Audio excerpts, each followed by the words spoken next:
Le damos pues bienvenidas, buenas noches. Espero que hasta aquí nuestro proyecto vaya teniendo como más forma.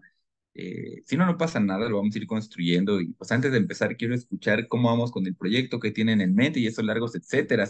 Ale, ¿cómo vas? ¿Andas por ahí, Ale?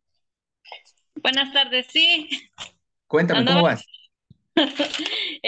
pues ya lo tengo escrito en mi libreta, pero no lo he pasado a la computadora. Ya Ok. tengo el problema Ujú. y más o menos ya como lo que me falta es desarrollar bien el objetivo Ok. y y armar las preguntas. En eso estoy todavía para armar las preguntas, que esa sería la segunda tarea, me parece. Ok, sí, por ahí dejé una que está vinculada, creo que la segunda ya está vinculada al humanismo, si no mal recuerdo, pero está bien, vamos, perfecto, gracias, Ale. Gaby, ¿cómo vamos? Pues con muchas telarañas en la cabeza. ¿En serio? ¿Por qué? Este, bueno, porque ya según yo tengo la idea, pero Ujú. igual empecé a escribir y mi mente en blanco. Pero le voy a leer lo poquito que hice. Bueno, primero Adelante. Sí. empecé con mi pregunta. ¿Cómo lograr en los alumnos de educación primaria Muy bien. inicien con su proyecto de vida? Esa es Ah, mi primer pregunta para desarrollar. Y bueno, yo puse que a través de impulsar pequeños proyectos de vida sustentable a corto, mediano y largo plazo. Puse pues durante el ciclo escolar 2023-2024, porque yo ok, ya le había comentado que lo pienso vincular con el trabajo en el aula muy bien. y así irlo llevando a la par. Entonces, bueno, y cómo lo pienso desarrollar o trabajar. Ujú. Bueno, dentro de esos proyectos, yo tengo puesto, bueno, huerto escolar, que los niños hagan un huerto, ya sea en bases de refresco, en cajas de esas de madera de verdura, Ujú. ahí hacer cajones, botes, no sé, en algo que podamos tener en la escuela, nuestro pequeño huerto escolar. Este, tenemos la intención, nos llegó el ciclo escolar pasado, un Ujú. proyecto se llama, ¿cómo el dinero en México, me parece, o la moneda en México, algo así. Ok. Y pues la intención es de que el alumno inicie el ahorro, para que esto lo vaya él visualizando desde pequeño y al mismo tiempo tengan pues ese cambio. Yo siento también que el que no tienen un proyecto de vida es porque pues no se fomenta desde en la casa, lo que veíamos en la clase pasada, ¿no? Que se empieza a lo mejor mal y que nosotros como maestros en lo que podamos apoyar o ayudar o guiar al alumno que él retome su camino. Y luego dice Ok. tener eh, una mascota en el aula. Eso yo le robé la idea a la maestra Ale, Ujú. que ella dice que trabajó con la tortuga. Ujú. Entonces, ahorita yo pensé, dije, ya sea tener peces, una tortuga, y de hecho tengo plantas que también los niños nos han ayudado a regarlas, a mantenerlas, a cuidarlas. Entonces, a lo mejor lo de las plantas entra en el huerto escolar, pero el que ellos lo tengan como una tarea diaria, como una responsabilidad, donde tienen que cuidar, pues sí, a esta mascota, porque si no, pues se puede morir. Que también Ujú. yo lo he trabajado, pero no con la mascota, sino el que si el alumno trabaja en clase, se le da una estrellita y o un sello, porque también yo les he puesto sellos para que sus papás vean que su hijo está trabajando durante el día en la casa. Y esto, que el sacrificio o el trabajo que ellos hacen durante una semana, sus papás se los puedan premiar desde con un chicle, no sé, lo que veíamos también con el estímulo-respuesta, ¿no? Este, estimulamos al niño a que trabaje. desarrolle esas habilidades, lo que tiene que hacer, sus tareas en la escuela y pues este, su respuesta es que logren sus objetivos para que pues tengan el premio, ¿no? Creo que lo dije al revés. Sí, sí, no, no, pero entiendo, entiendo, entiendo. Sí, entonces, luego, pues llevar a cabo el seguimiento de cada uno de estos proyectos en la escuela, tanto que sea el trabajo en el aula como en la casa. Y bueno, aquí me falta, le digo, tengo todas las ideas, no he terminado de escribir, esto nada más lo tengo así anotado de manera general, y me falta aquí también la parte de las emociones. Es una de de otra de los proyectos que tenemos, el continuar el desarrollo de las emociones en el alumno, que él logre, pues que se sienta feliz, contento en el aula de estar trabajando y que obviamente yo como maestra se los tengo que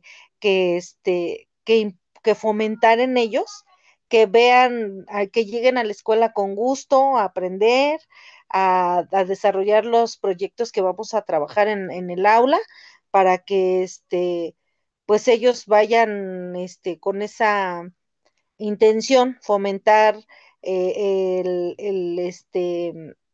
como empezar con esa semillita, porque yo sé que su proyecto de vida no lo van a hacer de un día para el otro, porque va a ser Ujú. para toda su vida. Pero lo que yo logré este ciclo escolar, con ellos, que ya vayan con esa idea, ¿no? Y de hecho, este tema del proyecto de vida se trabaja en la educación primaria desde primero hasta sexto. Ujú. Entonces, que la intención de nosotros es que se trabaje en todos los grados y que se vaya fomentando para que ya pues tengan un poquito más de cimiento, más para poder lograr sus objetivos y sus metas a futuro. Bueno, eso es lo que tengo, lo que aquí me hace falta, pues es Sí. el, el, pues ya la redacción, el darle forma, y bueno, creo que, le digo por eso las telarañas, porque escribí lo poco que ahorita ya le comenté que ya le leí, y Ujú. y que no le he pues dado esa forma, nada más. Entonces, ya inicié con lo del el diagnóstico. Ya inicié, Ujú. no supe cómo enviarle, tengo ya un cuestionario que como de 15 preguntas, de repente dije a Ujú. ver si no son muchas para los papás, para ver qué me arrojan con esto de lo que quiero, pues a ver qué logro indagar, Ujú. este, con los padres de familia. La verdad no vi cómo enviárselas bueno, el link porque lo hice en en Google, en la aplicación, se Ujú. me olvidó el nombre. Ah, ok, ok. Ajá, entonces, para que, no sé si, bueno, ya no vi cómo se lo puedo enviar para que usted me las revise, si están, correctas, si no son muchas, a ver lo que yo puedo indagar con la familia, con los padres de familia, ese cuestionario pues ya lo tengo hecho, eh, este, y ya usted me dice para que me haga ese favor de revisarlo. ¿Se Y refiere a enviárselo a los padres de familia, que no encontramos cómo enviarlo? no, ¿cómo enviárselo a usted para que lo Ah, revise? el link. Sí, pero ¿por dónde se lo envío? ¿Por aquí, por el chat? Sí, puede. Bueno, me lo puedo mandar con Lía y que me lo haga Ah, llegar y checamos el link. Sí, sí, sí. ese se lo envío entonces de una vez, porque ese ya lo tengo desde hace 2 semanas Ujú. y y dije, no había pensado en decirle a mandárselo a Lidia y que ella me hiciera favor de enviárselo.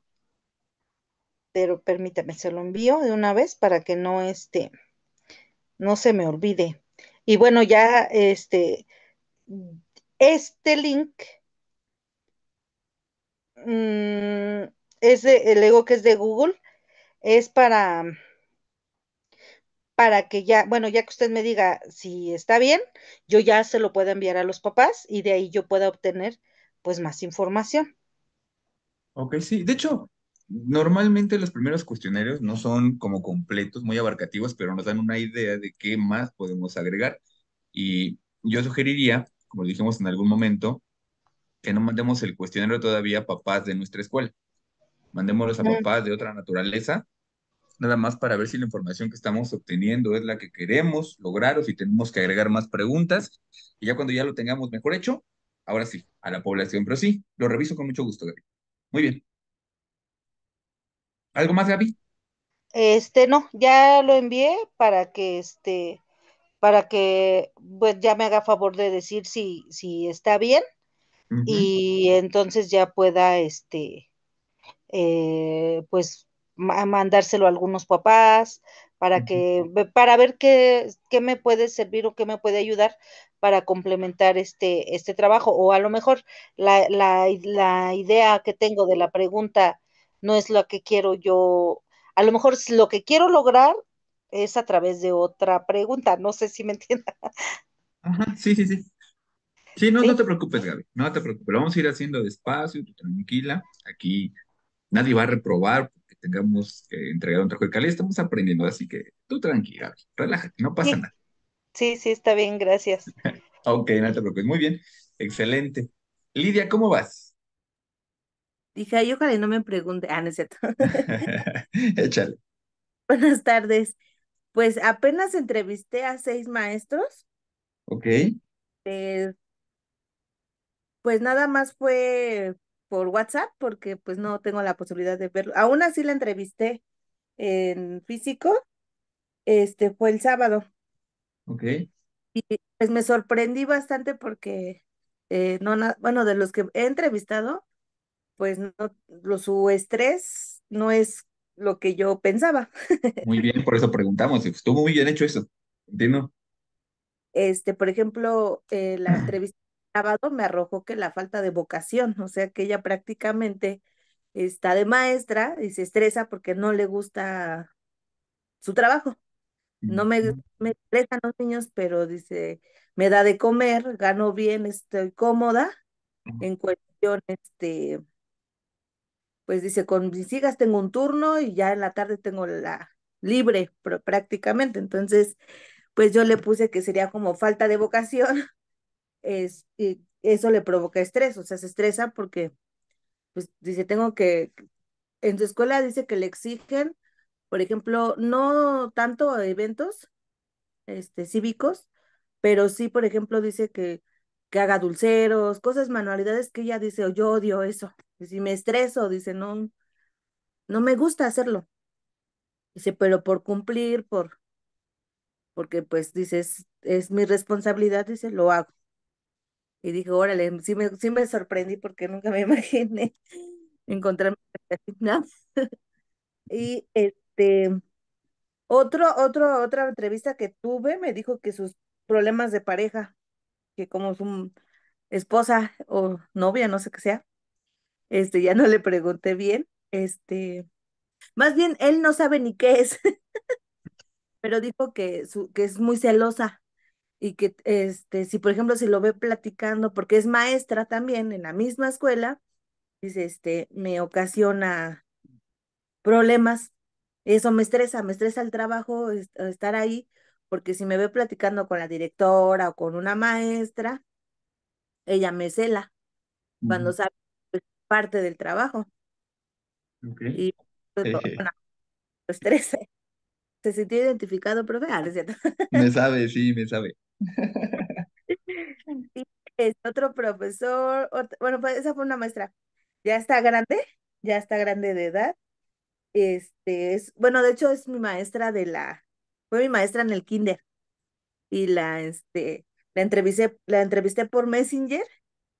Ya está jubilada, pero dice que algo que ya la estresaba últimamente ya era la falta de paciencia, ya yo ya no tenía paciencia con los niños, Ujú, me estresaba mucho, dice, aparte, pues ella creía que era su edad, los años ya de laborando, entonces mi falta de paciencia ya me ujú, estresaba.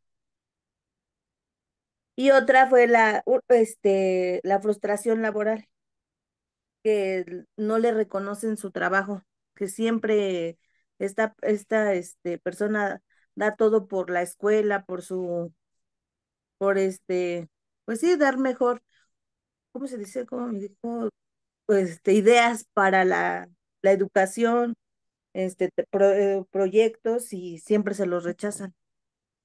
Entonces dice que se estresa de que pues no puede hacer grandes cambios en los alumnos porque lo limitan. Entonces, pues esas fueron ahorita lo que me han arrojado. O sea, cada maestro que entrevisté me dio otra cosa.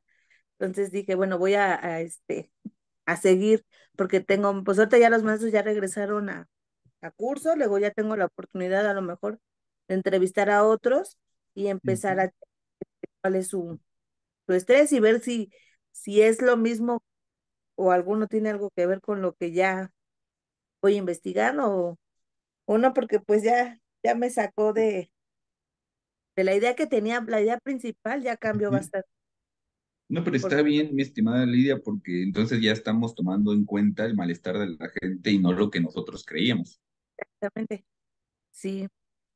Yo siempre digo, bueno, yo me imaginé que porque solamente uno sí me dijo que era su economía, porque nada más tiene un turno y Ujú. pues no le alcanza y tiene 3 hijos y luego regados, dice, Hijo de Dios. y ya pues dice, tiene que estar dando, y pues dice, pues sería mi economía, porque me Ujú. gusta, y pero sí, esto ya cambió totalmente mi panorama. Entonces, pues ahora dije, voy a empezar ya de acuerdo a lo que más me arrojen, ver como cuál es la que más, no sé cómo explicarle. Sí, Es que en el caso tuyo, Lidia, ¿Anda? en el caso tuyo, por ejemplo, en Millennium estaban muy casados con el modelo cuantitativo, porque de alguna manera la psicología dominante ahí era con, ¿cómo se llamaba la maestra? ¿La de Mm, las ratas? Ay, se me olvidó su nombre, Nadia. Bueno, entre la maestra y el modelo que ustedes tenían era muy cuantitativo y se perdieron de otra parte importante que es el cualitativo. En el modelo cualitativo lo que hacemos son criterios de análisis. Un criterio de análisis nace de lo que tú estás haciendo. Cuando le preguntamos a la gente nos arroja un montón de respuestas diferentes que parece que no nos dan pies ni cabeza. Pero entonces comenzamos a revisar las respuestas y tratamos de identificar en qué se parecen. Y ahí generamos criterios de análisis. Entonces podemos decir algo así como criterio A. En el criterio A vamos a integrar los problemas eh, emocionales, porque no todos tienen el mismo problema. A lo mejor unos dijeron es que me enoja levantarme temprano y otros dijeron es que me desmotiva que no me apoyen. Si bien es cierto, el enojo y la desmotivación son dos cosas diferentes, entran dentro del mismo criterio de análisis. Vamos a hablar de los principales problemas emocionales, por ejemplo, ¿no? En un inciso B, a lo mejor podemos hablar de eh, eh, problemas vocacionales. Y seguramente hay muchas razones por las cuales muchos maestros están dando clases, pero no les gustan, tienen historias distintas del por qué llegaron aquí. Pero aquí entran todas estas historias. Entonces, en el modelo que tú estás trabajando, que es un modelo más socioantropológico, recogemos algunas historias de vida. De esas entrevistas que tú haces, buscamos en qué se parecen. No son respuestas cerradas, sino son respuestas que entran en criterios distintos y a partir de ahí hacemos el análisis. Entonces, hay mucho que se puede obtener de ahí. Me gusta tu trabajo por esa razón, porque, porque hace referencia a una necesidad social real. Y entonces dejamos que la gente hable y está magnífico. Continúa, Lidia, perdón, te interrumpí. verdad es que algo que me sorprendí porque, bueno, a mí la persona que entrevisté el sábado, que fue física, que tuve un contacto con esa persona, bueno, a mí la persona me cae mal, ¿no? Pero dije, bueno, aquí lo voy a, es ahora o nunca, ¿no? Hacerle la entrevista. Pero, pues tuve la oportunidad de convivir y me di cuenta de que aparte de su falta de vocación, o sea, este, pues ella dice, también de repente ahorita porque tiene un bebé chiquito, ¿no? Pero me dijo, o sea, pasaron 13 años para ahorita volverse a embarazar, entonces se siente pues estresada. Dice, esto ahorita, o sea, ahorita mi estrés es mi hija, porque le doy pecho y pues me siento incómoda de que ya me empieza la leche y de repente la directora me dice, oye, hazme esto o tienes que pasar a firmar esto, dice, y me detengo 10 15 minutos y me estreso. Entonces, no sé si ese también pudiera ser un factor. Y le digo, pues realmente sí, porque ahorita es lo que, o sea, la actualidad, ¿no? O sea, lo que te está estresando ahorita, que tú no puedas en tu puesto, ¿no? Y dice, pues sí, Ujú, también sería esto, y como que fueron los motivos más, como que más marcados, ¿no? Y cada maestro, o sea, cada persona que entrevisté, a pesar de que pues no tuve el contacto, que no es, que a mí me hubiera gustado y la verdad me gustaría, hacerlo físicamente, pero digo, bueno, no es posible a lo mejor ahorita, pero ver su actitud, porque el momento de entrevistar, dice, ay, a mí me ayudó a sacar esto que traía, el desahogar, que a nadie me hace justicia, o sea, aparte de que, o sea, la entrevista me dio a entender que puedo ayudar a la gente desahogándose nomás ujú, por entrevista, que yo no la hice, ni siquiera hice un cuestionario, dije, me basé nada más a lo que me había dicho, su nombre, edad, sexo, salario, todo lo que ficha de identificación, más o menos así le como que lo más básico, pero ya las preguntas conforme lo que o la persona me daba de información, yo fui haciéndole más preguntas y pues me pude dar cuenta de muchas cosas y dije, bueno, yo a grandes rasgos fue lo que rescaté. Entonces, como sí hubo quien me preguntó que para qué o por qué cuál era mi objetivo, ujú, este, que estaba yo en un curso y pues les pareció muy atractivo e interesante porque dice, siempre pensamos en los alumnos, siempre pensamos en los padres de familia y dice, y ninguno piensa en nosotros como seres humanos que sentimos. ujú, Entonces yo dije, ¿no? O sea, todos enfocamos, como a lo mejor como maestro te enfocas en el aprendizaje de tu alumno, en que el padre cumpla, que sea responsable, en entregar, dice, y en nosotros, ¿quién no se entiende? Hasta casi se ponía a llorar. Y yo ahí con ellos, ¿no? Y le digo, sí, tiene razón, o tiene razón, le digo, y pues por eso dije, bueno, yo iba por otro lado, o sea, mi objetivo era otro, realmente, y ahorita con todo esto dije, ay, ahora quiero ayudar a los pobres maestros, o sea, estresados.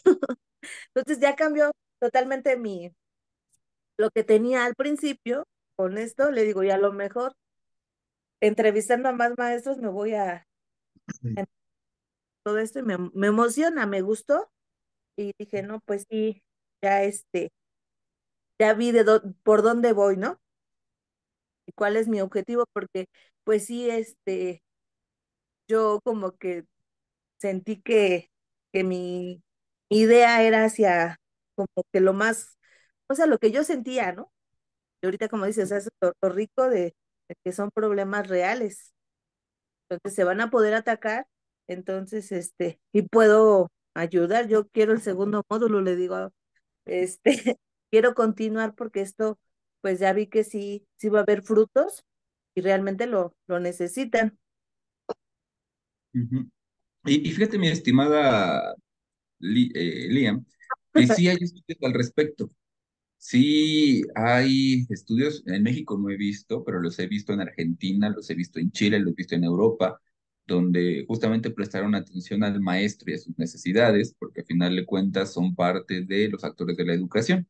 Entonces, lo bonito de tener redes sociales y tener internet es que nos podemos dar una pequeña zambullida a artículos o a escritos sobre cómo se viven estos problemas en otros países. Entonces, si ustedes tienen de repente en la semana un tiempecito y no tienen que dedicar 6 horas, con que se regalen unos 10, 20 minutitos para buscar en internet una lectura, aunque no la terminen completa, solo para irse empapando de cómo están los contextos educativos en otros lugares, también nos arroja ideas de cómo podemos intervenir en nuestra población.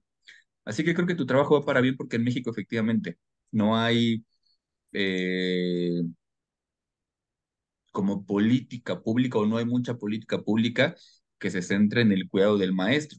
En términos generales, a nivel laboral, existe una cosa llamada la ISO 035, si no mal recuerdo, de riesgo psicosocial, o 085, pero no está hecha específicamente para maestros. Es una norma que tiene la intención de invitar, promover, obligar, no sé cómo llamarle a las empresas, a prestarle atención a las afectaciones psicosociales que produce el trabajo. El indicativo en México es triste porque se supone que debe haber un psicólogo interno que evalúa al personal y se identifica gente que se está viendo afectada por el trabajo. Entonces la empresa tiene la obligación de mandar a esta persona al psicólogo y cubrir el gasto.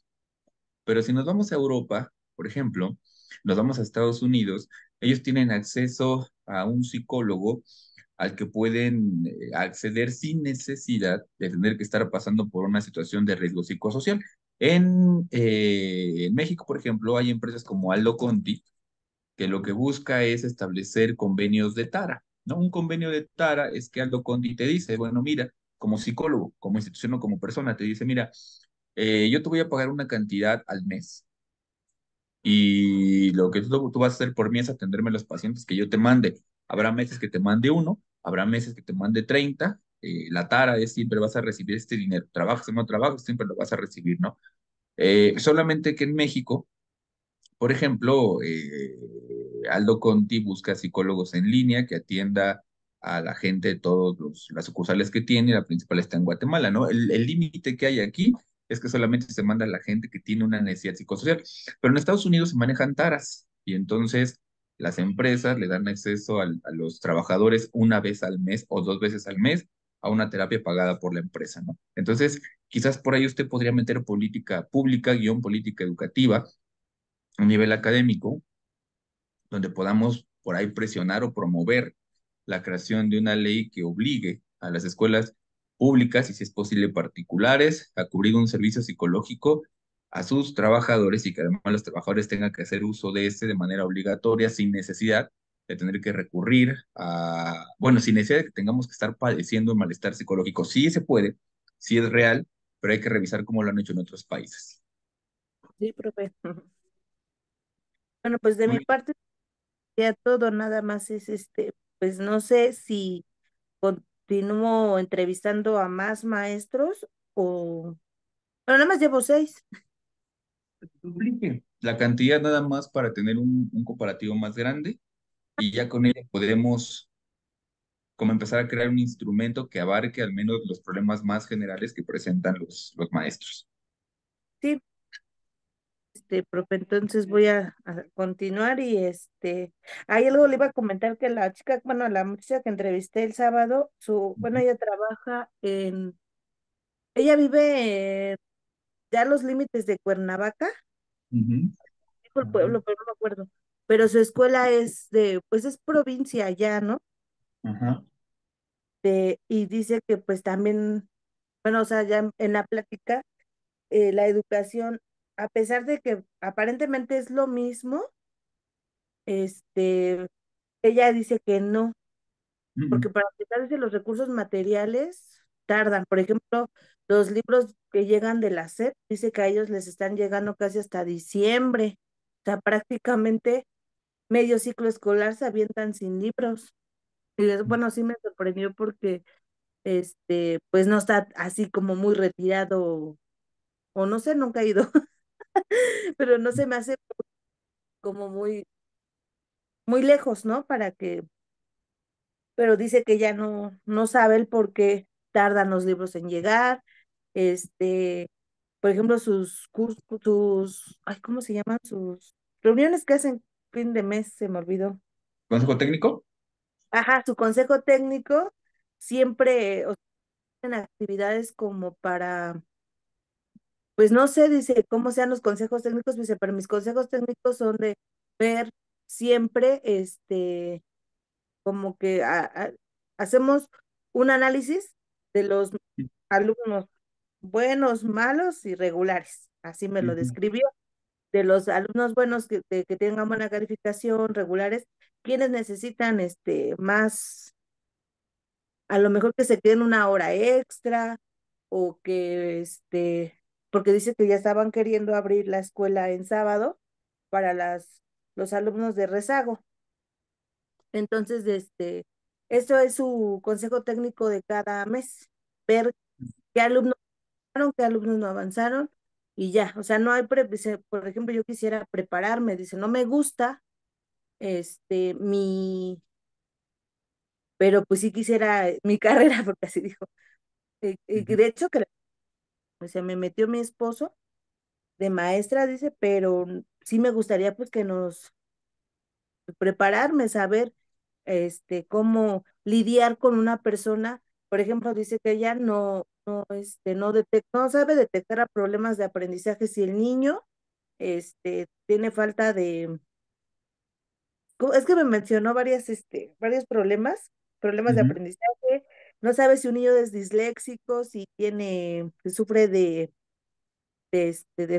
o sea, de algunos problemas psicológicos, porque así me los generalizo, dice, no sé ni cómo abordarlos, y si tengo alumnos con problemas de déficit de atención, de esos problemas, dice, no sé, y mi directora no me está no nos capacita para eso, o sea, la escuela, no sabe si realmente los alumnos saben, no saben distinguir qué alumnos tienen problemas de aprendizaje. O sea, solamente se basan en lo bueno. Pues es como él les saca puro 10, él se va a la lista de 10 de los buenos. Él saca 6 5, le cuesta trabajo leer, pero no hacemos nada por buscarles un remedio, ¿no? Algo para ver, pues para que suban, solamente que se les dé clases adicionales. Y dice, yo sé porque pues dice, yo estudié aquí y eso pues no lo vemos, no tienen USAER, no sé cómo se llama el programa, ujú, y y fue una psicóloga a dar un taller de bullying, un curso o ujú, taller, no recuerdo. ajá, Pero pues fue así como de, ay, vino la psicóloga, bravo, y adiós, gracias por participar. No hubo, como tal pues una reacción por parte de los directivos, dice, de los maestros, de que, ay, pues, hay que detectar el bullying, ya nos dieron herramientas, o sea, pasó desapercibido, ellos así como que no. Dice, no sé ujú, si sea por la donde estoy, y y pues que dice, pues sí me gustaría aprender, y después dije, a lo mejor invitarla a un curso, ¿no? O algo para capacitarse, porque pues ella sí dice que capacitadas no están y ninguno. Sea, para arreglar un problema así, dice, de que un niño nos llegue con déficit de atención, dice, y si lo hay, dice, pues no nos hemos dado cuenta. Y yo ujú, sí me sorprendí, dije, a lo mejor por la zona, dice que es rural, bueno, o sea, es como si fuera Tlaxcala, así me lo imagino. Dice, pues la escuela está ya hace como 4 años, ya tienen techito, ya bueno, ya son de losa, ya tienen pizarrón blanco, o sea que tenían muchas carencias también, pues materiales, ¿no? Me imagino. Y ya su salón de ahora ya está bien hecho, o sea, ya tienen bancas, porque antes se les pedía a los padres de familia bancas. Entonces, pues sí me dijo ya muchas problemáticas dentro de la escuela y dije, bueno, ahorita que comentó eso de ver la diferencia de una escuela de otro lugar, por ejemplo, aquí. pues sí, sí cambia bastante, ¿no? Este, simplemente en todo lo poco que me fue comentando, dije, bueno, sí, sí, sí es muy diferente. No sé, yo solamente estuve una vez o dos veces en consejo técnico con mi hermana. En su escuela me incluyó la directora y y pues yo veía otro panorama, ¿no? Yo veía que sí, o sea, los temas que se veían eran para seguir, pues, ¿cómo se dice? Aprendiendo y ver las formas pues, del mejorar el aprendizaje en los alumnos. Y aquí, pues, pues no, dice que no. Que yo le platicaba yo a la experiencia que tuve o que tengo de la escuela, pues nada que ver.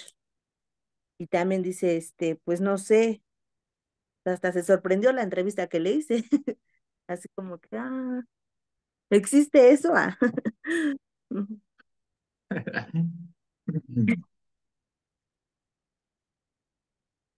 Ok, partimos de esto, mi estimada Lidia. Mira, el tema con la capacitación es que, aunque se les diera la capacitación de cómo detectar o resolver problemas, siempre tenemos un problema antropológico.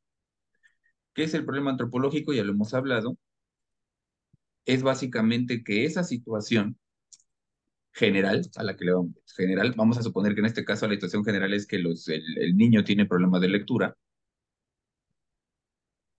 El problema con estas capacitaciones es que ese problema general que viene en las capacitaciones de técnicas, de cómo enseñarle al niño a leer y de las técnicas que tú quieras, no toman en cuenta las razones por las cuales ese problema existe.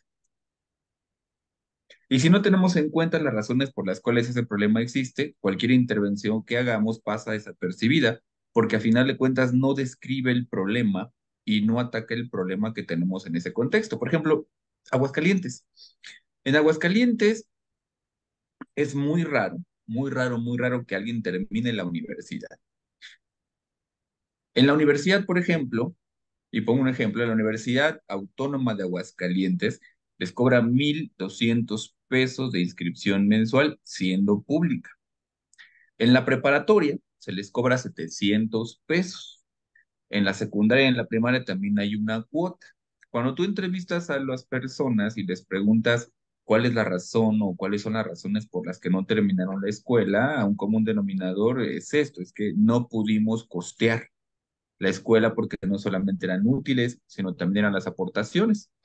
Por mucho que el gobierno diga que la educación es laica y gratuita, condiciones como la que usted señala y otras más dificultan la educación y bueno, ¿no? Aquí desarrollar técnicas para que el niño aprenda a leer, siendo que ese es su problema, no resuelve que él tiene otra preocupación.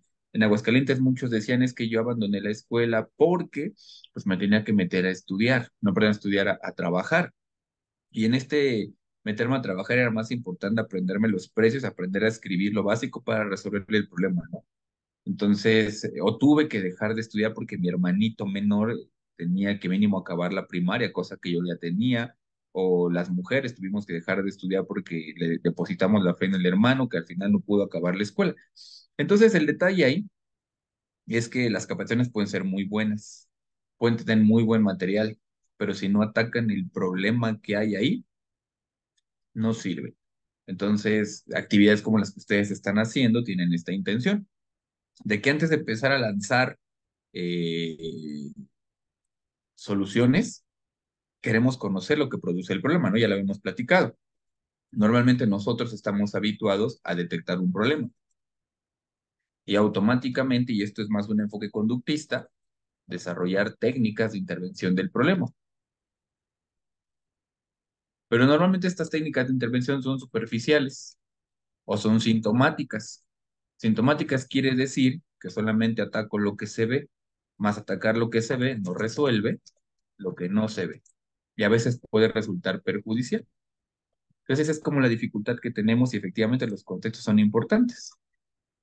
Y si nos vamos a otros lugares y buscamos ya no los problemas, sino cómo los han solucionado, entonces podemos por ahí retroalimentar nuestra forma de trabajar. Pero sí, así es mi estimada Lidia, ese es el detalle con estas cuestiones. Dice, básicamente lo que usted va a desarrollar o lo que ustedes van a desarrollar son estrategias específicas para este grupo y para este tiempo histórico. Si el grupo cambia y el tiempo histórico cambia, muy posiblemente esta estrategia, por muy buena que sea, no va a ser tan funcional, pero ya van a tener el método, ya van a tener la base, la técnica, y nada más hay que reajustar, se le llama estandarizar a la población actual. Pero ok, muy bien, me parece bien, Lili. Gracias. Silvia, ¿cómo vamos? Pues yo voy más perdida que todas, profe. No, no te preocupes, decía Dostoyevsky que la condición para encontrarse es perderse. Fíjese que les comentaba a mis hermanas que fui a la junta de mi hijo de la prepa y ahí tienen un programa que se llama No Abandono. Ujú.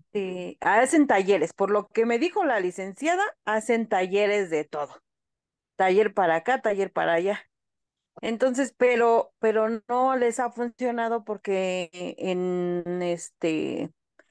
inició el ciclo escolar 2022-2023 con 1,700 alumnos y terminaron en 1,500. En ese semestre, pues se fueron dados de baja 200, más de 200 alumnos en todo creo que me parece nada más el turno vespertino. Entonces, pues yo estaba así como que, ¿qué hago? O sea, me gustaría integrarme a la prepa, o sea, ya no irme con mis hermanas a la primaria, sino ir a la prepa a ver cuál es ahora sí que el factor que sea la deserción de esos alumnos. Yo le comentaba a la licenciada que si creía que era, o sea, yo creía que a lo mejor lo económico era lo que generaba la deserción escolar, pero ya me comentó que eso pensaban, pero no sé a base de qué, ya se dieron cuenta que no es lo económico, que son otros factores. Bueno, uno de ellos que más o menos yo me doy cuenta es la, la atención de padres de familias hacia los alumnos que Ujú. que estén al pendiente del alumno, de su hijo, que cumpla con tareas, o sea, que como que no hay atención de padres de familia. Y la otra es de que los maestros son muy, ay, ¿cómo le podría decir la palabra?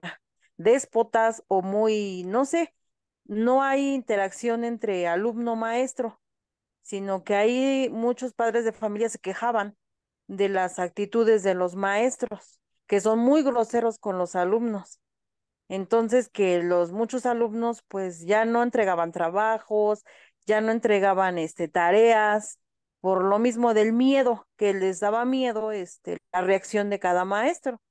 Y pues obviamente el director dijo, no, pues que todo se está anotando y que ya se lleva un seguimiento.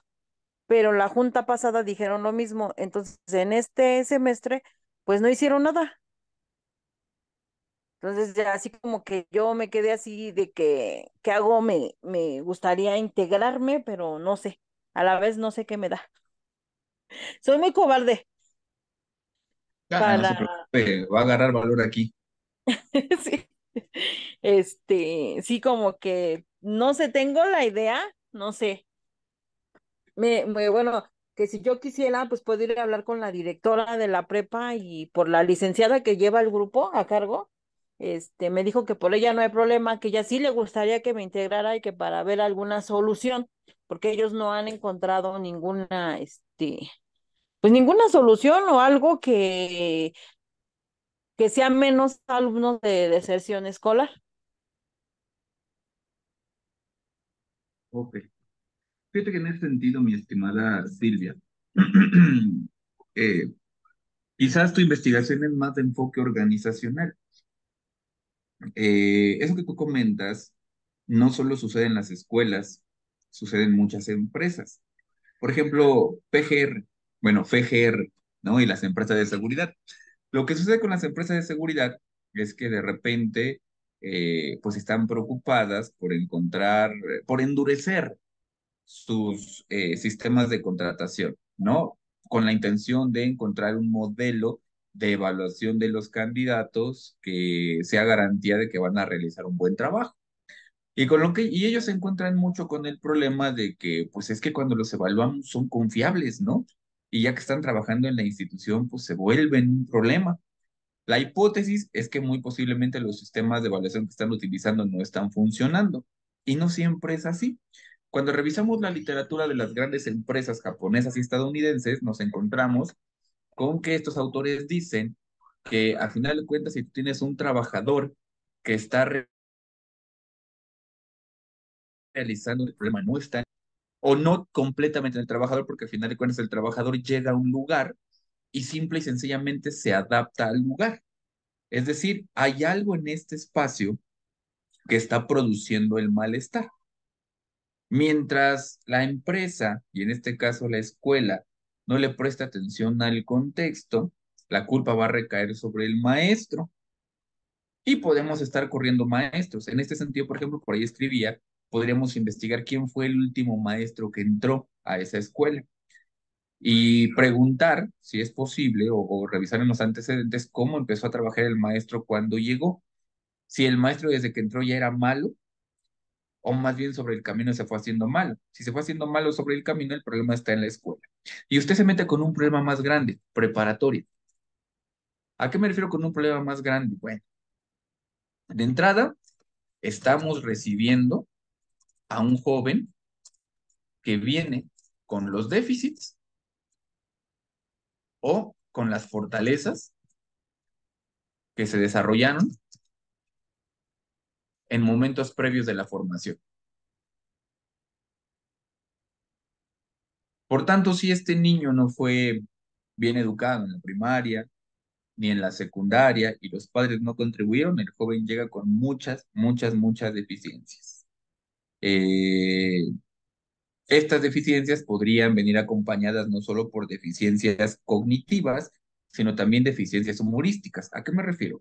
Pensemos, por ejemplo, en un joven que toda su vida ha pasado de panzazo y que de alguna manera lo que se ha tenido que hacer en la escuela es buscar medios alternativos de evaluación del joven para que no repruebe, ¿no? Y este jovencito termina alcanzando el 8, el 9 o el 10 de calificación. Algún día se los platiqué, creo que en Milenio, ¿no? Les comentaba que el tema con México es que de primaria a preparatoria, sacar 10 no es complicado.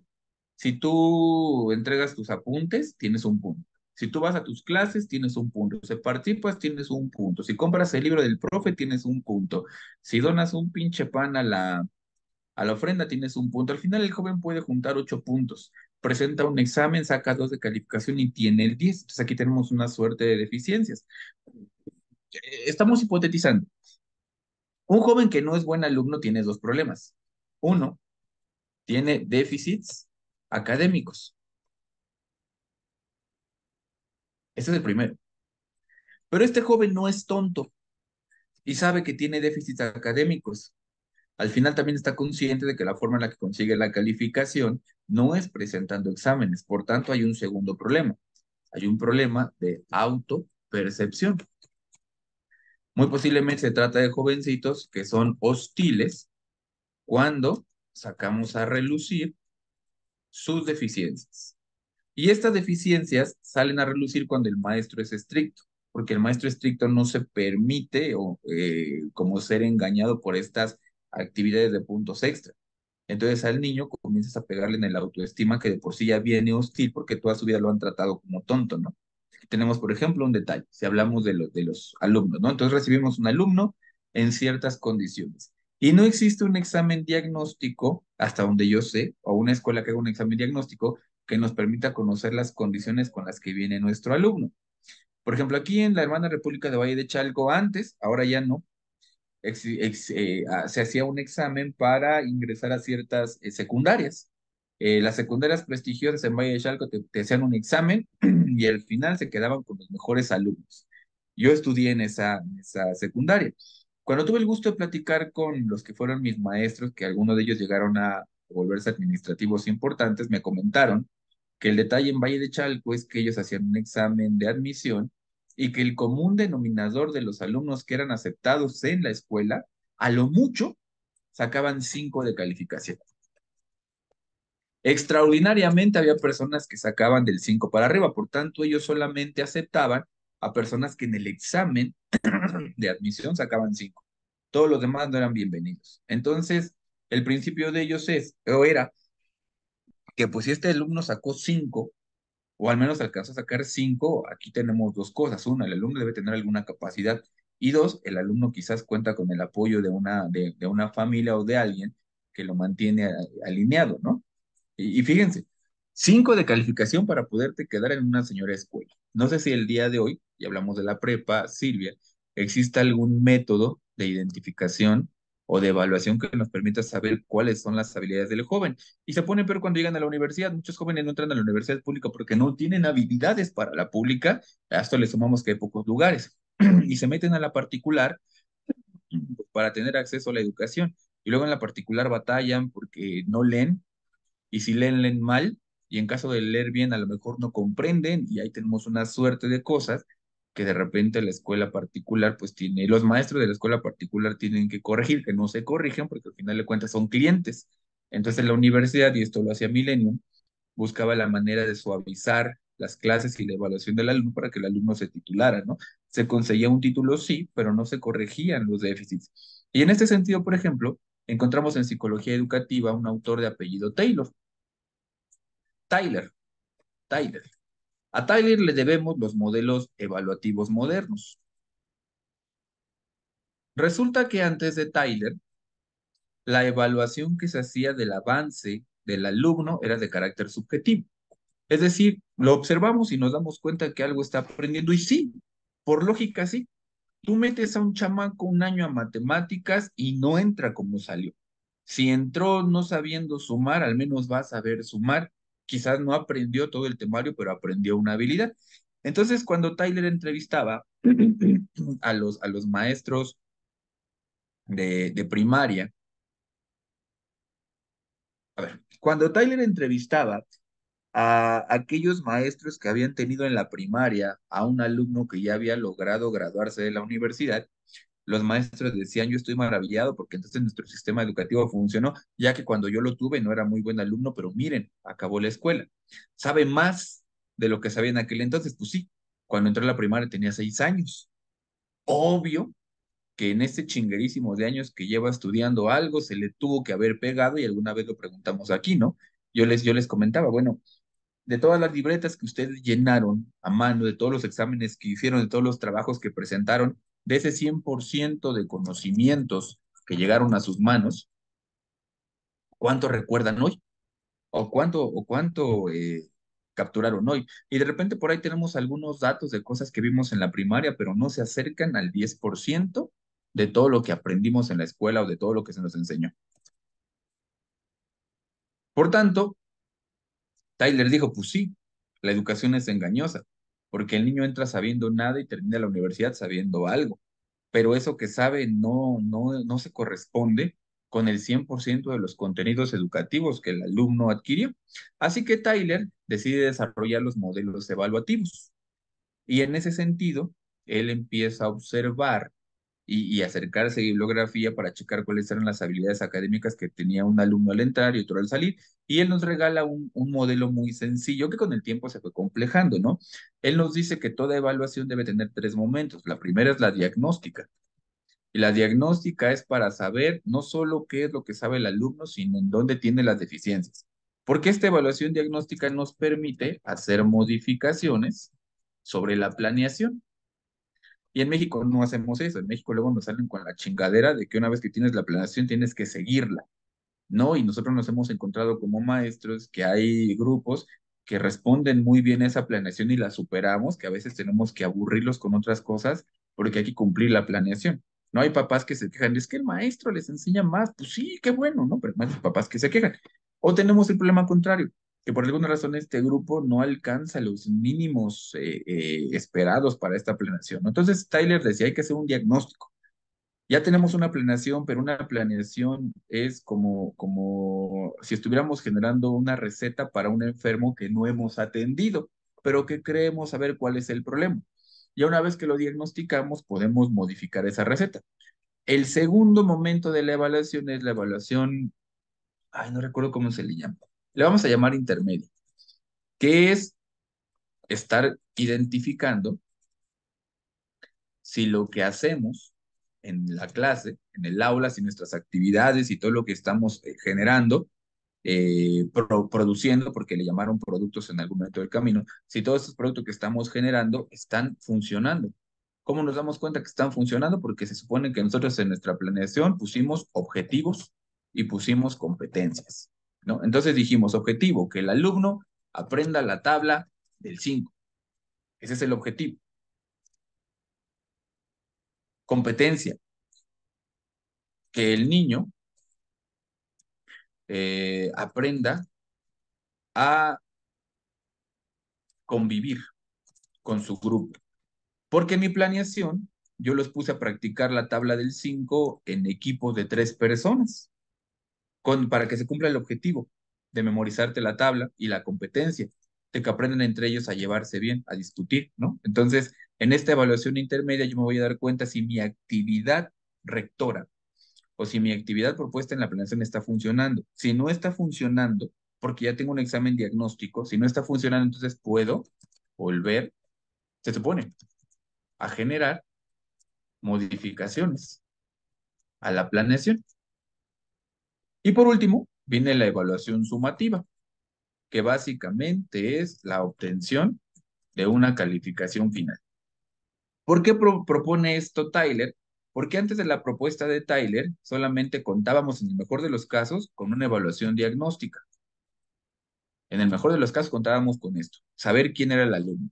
Y en ocasiones la evaluación diagnóstica no está estandarizada, es decir, cada profesor se avienta las chulas para evaluar. No, a ver, chicos, 5 preguntas de ciencias naturales y pum, las improvisamos y las sacamos, ¿no? Difícilmente hay un instrumento previo estandarizado o que nos permita hacer un diagnóstico de la persona.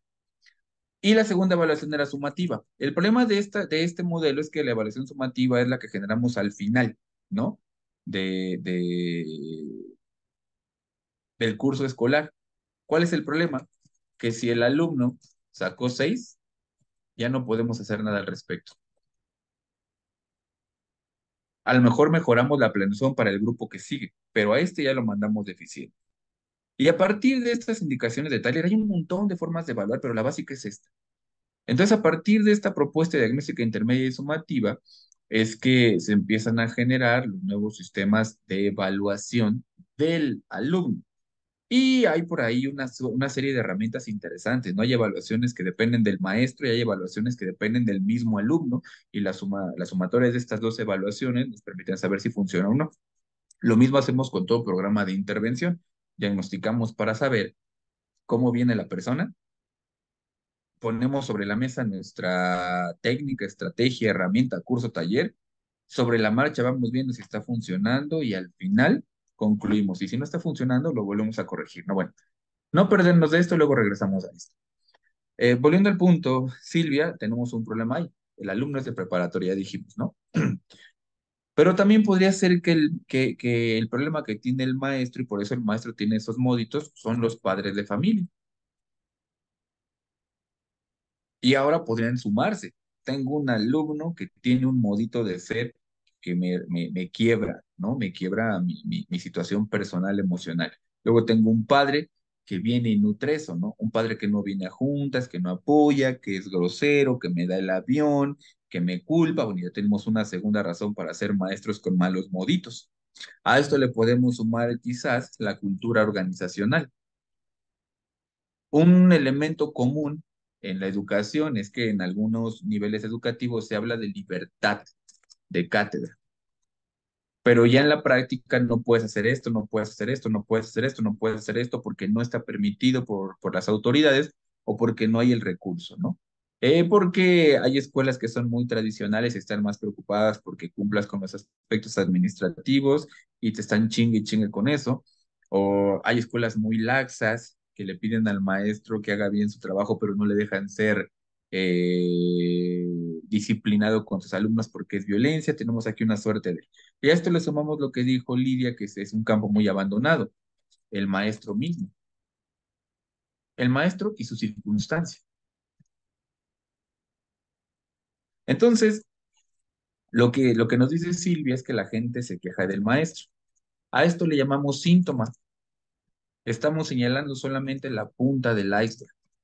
Si lo que nosotros queremos es generar un cambio ahí, tenemos que conocer lo que hay debajo del iceberg y entonces tendríamos, mi estimada Silvia, que, volvemos al principio, hacer un análisis biopsicosocial contextual del problema para que entonces sepamos en dónde tenemos que intervenir.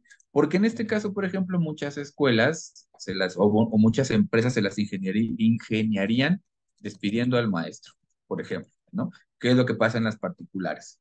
No funciona, lo corres, ¿no? Pero al final contratas a otro y el problema se replica. Si el problema se replica, entonces tu problema no es el maestro, tu problema es tu escuela.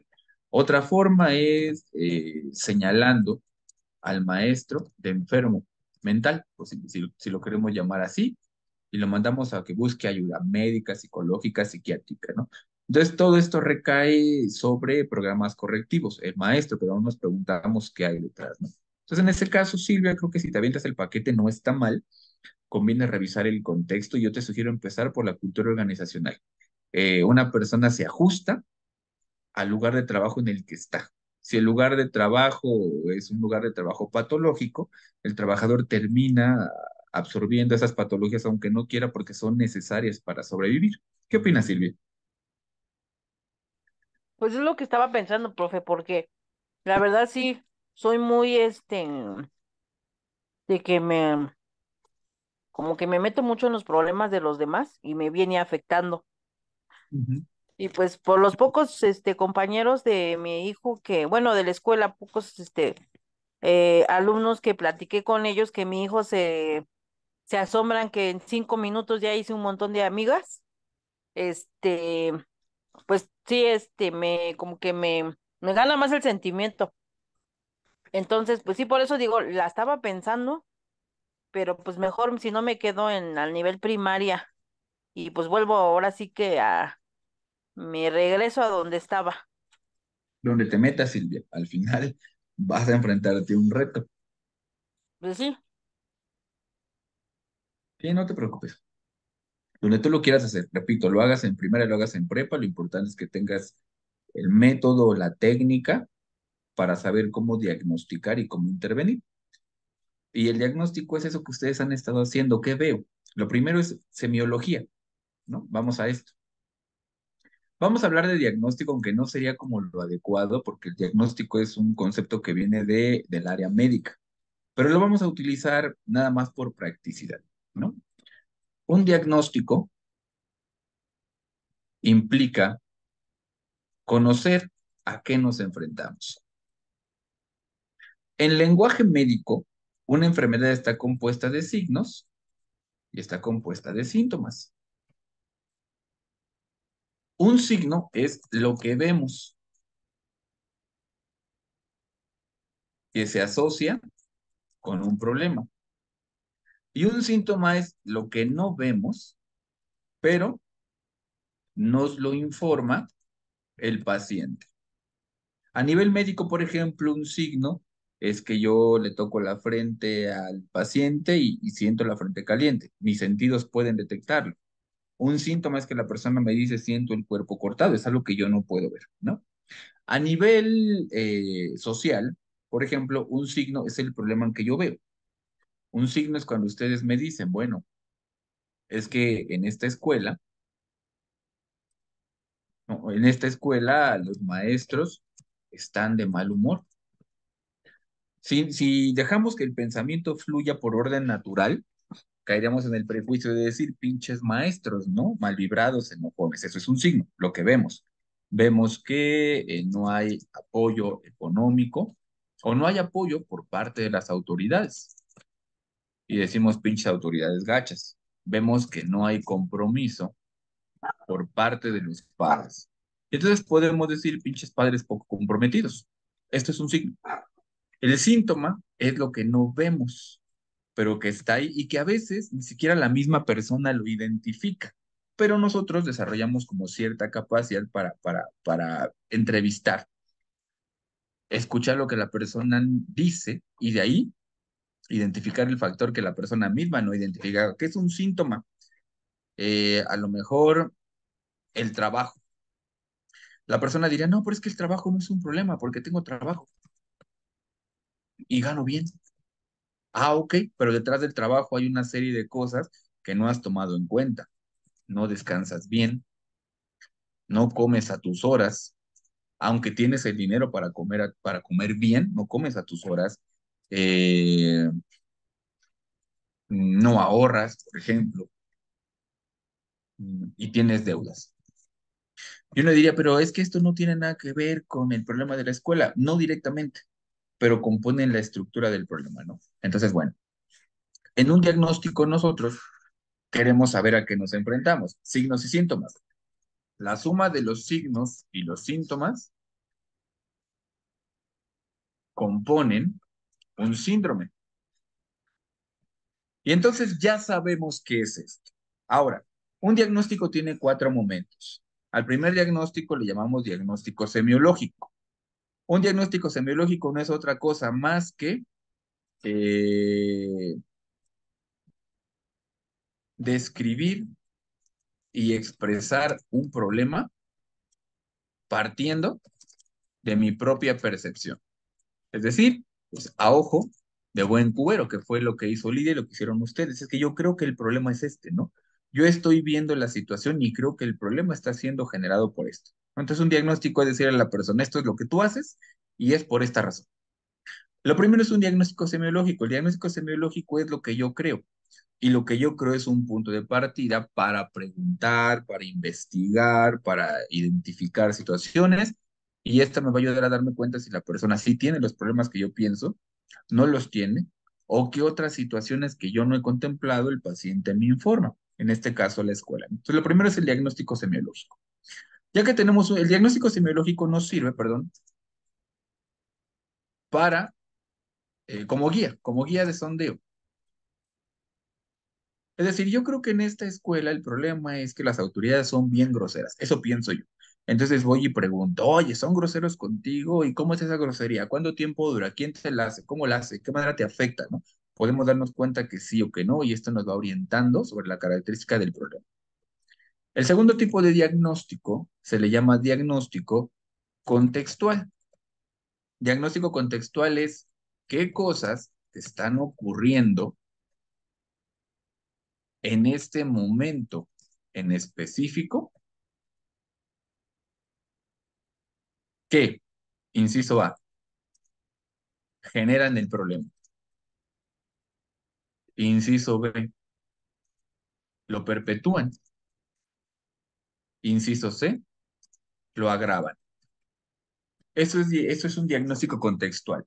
¿A qué se debe que el problema ocurre? Y contextual quiere decir que nos vamos a meter en los aspectos sociales, ¿no? Economía, política, eh, distribución de los espacios y todo lo que nosotros querramos considerar que no está directamente vinculado con la persona, pero que impacta en la persona, ¿no? Tiempo de desplazamiento, acceso a los recursos, ¿qué es lo que está pasando aquí? Cuando tenemos un diagnóstico contextual, en automático básicamente estamos accediendo al tratamiento. Va a sonar tonto, pero si me doy cuenta que en esta escuela hay problemas económicos, pues ya sabemos qué es lo que tenemos que atacar. Tenemos que buscar combatir el problema económico. Ahora nos tocará investigar programas de apoyo económico o nos tocará investigar cómo promover economía en las familias.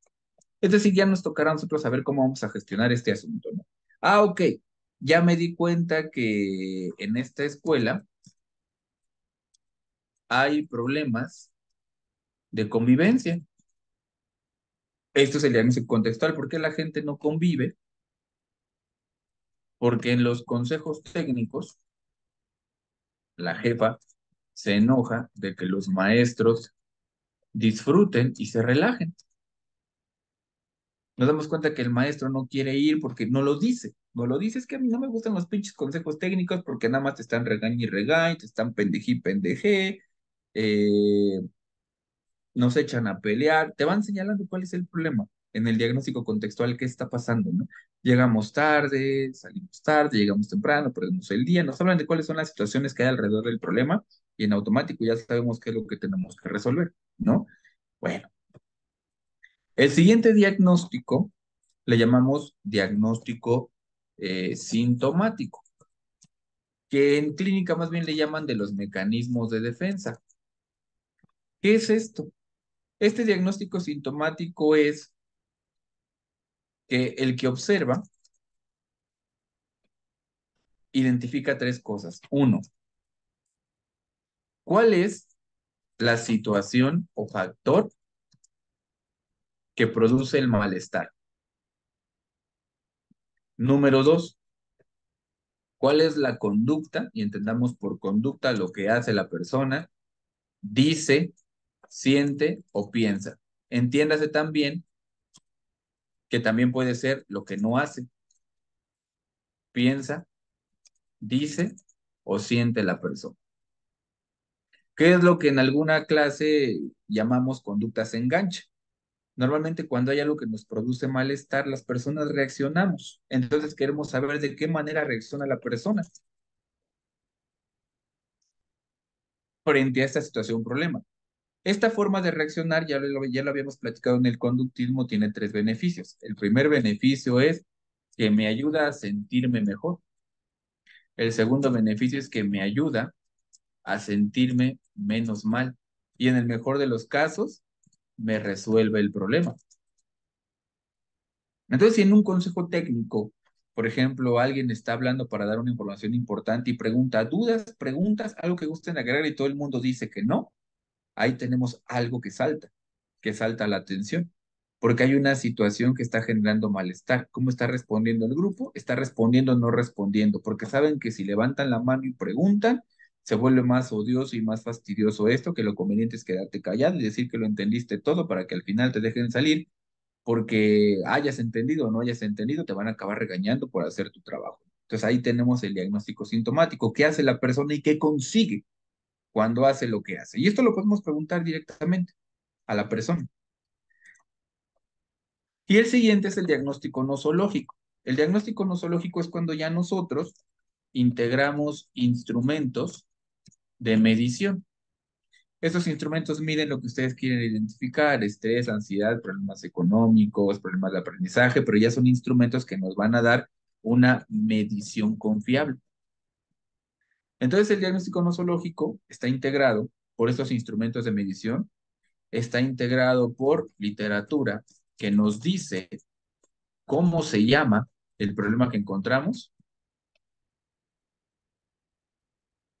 y está integrado por la síntesis de los demás diagnósticos. Por tanto, es cuando yo digo, este alumno o este grupo tiene problemas de aprendizaje. Este es mi diagnóstico final, a lo que le llamamos diagnóstico nosológico. Lo vamos a complementar. Tiene problemas de aprendizaje situacional porque sus papás no le proveen oportunidades para reforzar lo que se revisa en la escuela. Esto es diagnóstico contextual. Los papás no le proveen las oportunidades, ¿no? Le dejan el celular todo el día. Esto es contextual. Le dejan el celular todo el día, ¿no? Y entonces, para evitar que el niño les quite mucho tiempo con sus tareas, los papás llegan a resolverle la tarea al niño o pagar, ¿no? Porque alguien lo haga. Aquí tenemos una conducta sintomática. Preferimos sacar el problema adelante lo más rápido posible para que el niño no nos quite tiempo. Ya tenemos el diagnóstico nosológico. ¿Cómo se le llama ese problema? Ya tenemos el diagnóstico contextual. ¿Cuáles son las situaciones que están provocando el problema? Y ya tenemos la conducta. Enganche. Así es como los papás resuelven el problema para no enfrentarse a él. Y aquí ya apareció el tratamiento. ¿Cuál es el tratamiento o la intervención? Para este caso en particular, uno, buscar proveer al niño estímulos para que refuerce lo aprendido en clase. Dos, restringirle el uso del celular o utilizar el celular pero con fines académicos. Tres, enseñar un taller para padres para que sepan cómo apoyar a sus hijos de forma asertiva. Ya tenemos el tratamiento. Ahora lo que nos queda es diseñar dicho tratamiento. ¿Qué es diseñar dicho tratamiento? Es como cuando el doctor te dice, mira, tú tienes tos, ya lo sé, tú tienes gripa, diagnóstico. ¿Qué es lo que sirve para la gripa? Ahí viene el tratamiento. Lo que sirve para la gripa es una ampicilina. ¿Cómo se diseña dicho tratamiento? Vas a tomar una ampicilina cada 8 horas. En este caso, el tratamiento es, bueno, vamos a buscar mover estímulos para que el niño refuerce lo aprendido. Diseñar ese tratamiento es muy fácil. Le vamos a decir a los papás, vamos a mostrar al niño estímulos visuales que él deberá leer por media hora al día. Ya estamos explicando con pies y cabeza qué se tiene que hacer. Y más o menos así funciona el tema este.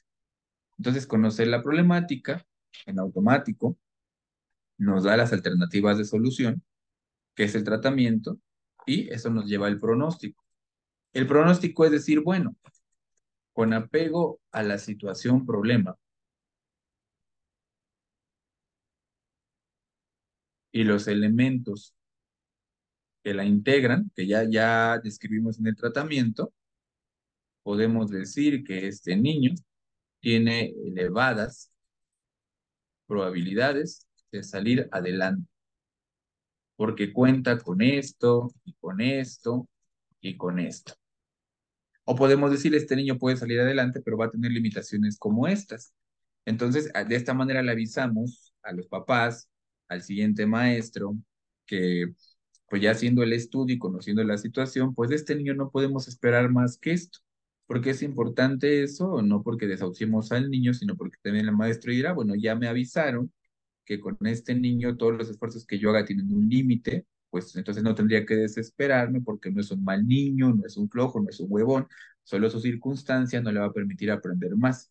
Entonces conviene no exigirle tanto, no por cuidarlo, no por protegerlo, no por ser irresponsable, sino porque él no puede dar más que esto y eso podría generar situaciones o conflictos de carácter secundario, ¿no? ¿Le preguntas, dudas? No, profe, ninguna. Creo que ahorita, conforme va, haciendo los comentarios, ahorita pues he ido haciendo ya las anotaciones respecto a ya plasmándolo, ya acerca de la problemática, ya ahorita estoy anotando más eh, sobre lo que observo, lo que veo y ya empecé a, pues ahora sí que para iniciar ya con las preguntas y ahora sí, como dice, ya el tratamiento y bueno, a lo mejor eso se va a ver un poquito más adelante, pero ya está, pues dando ese diagnóstico de mi problemática. Entonces, hasta ahorita, pues sí como que me va ayudando, me va orientando para ya ir aterrizando un poquito más. Ok, muy bien, vamos bien.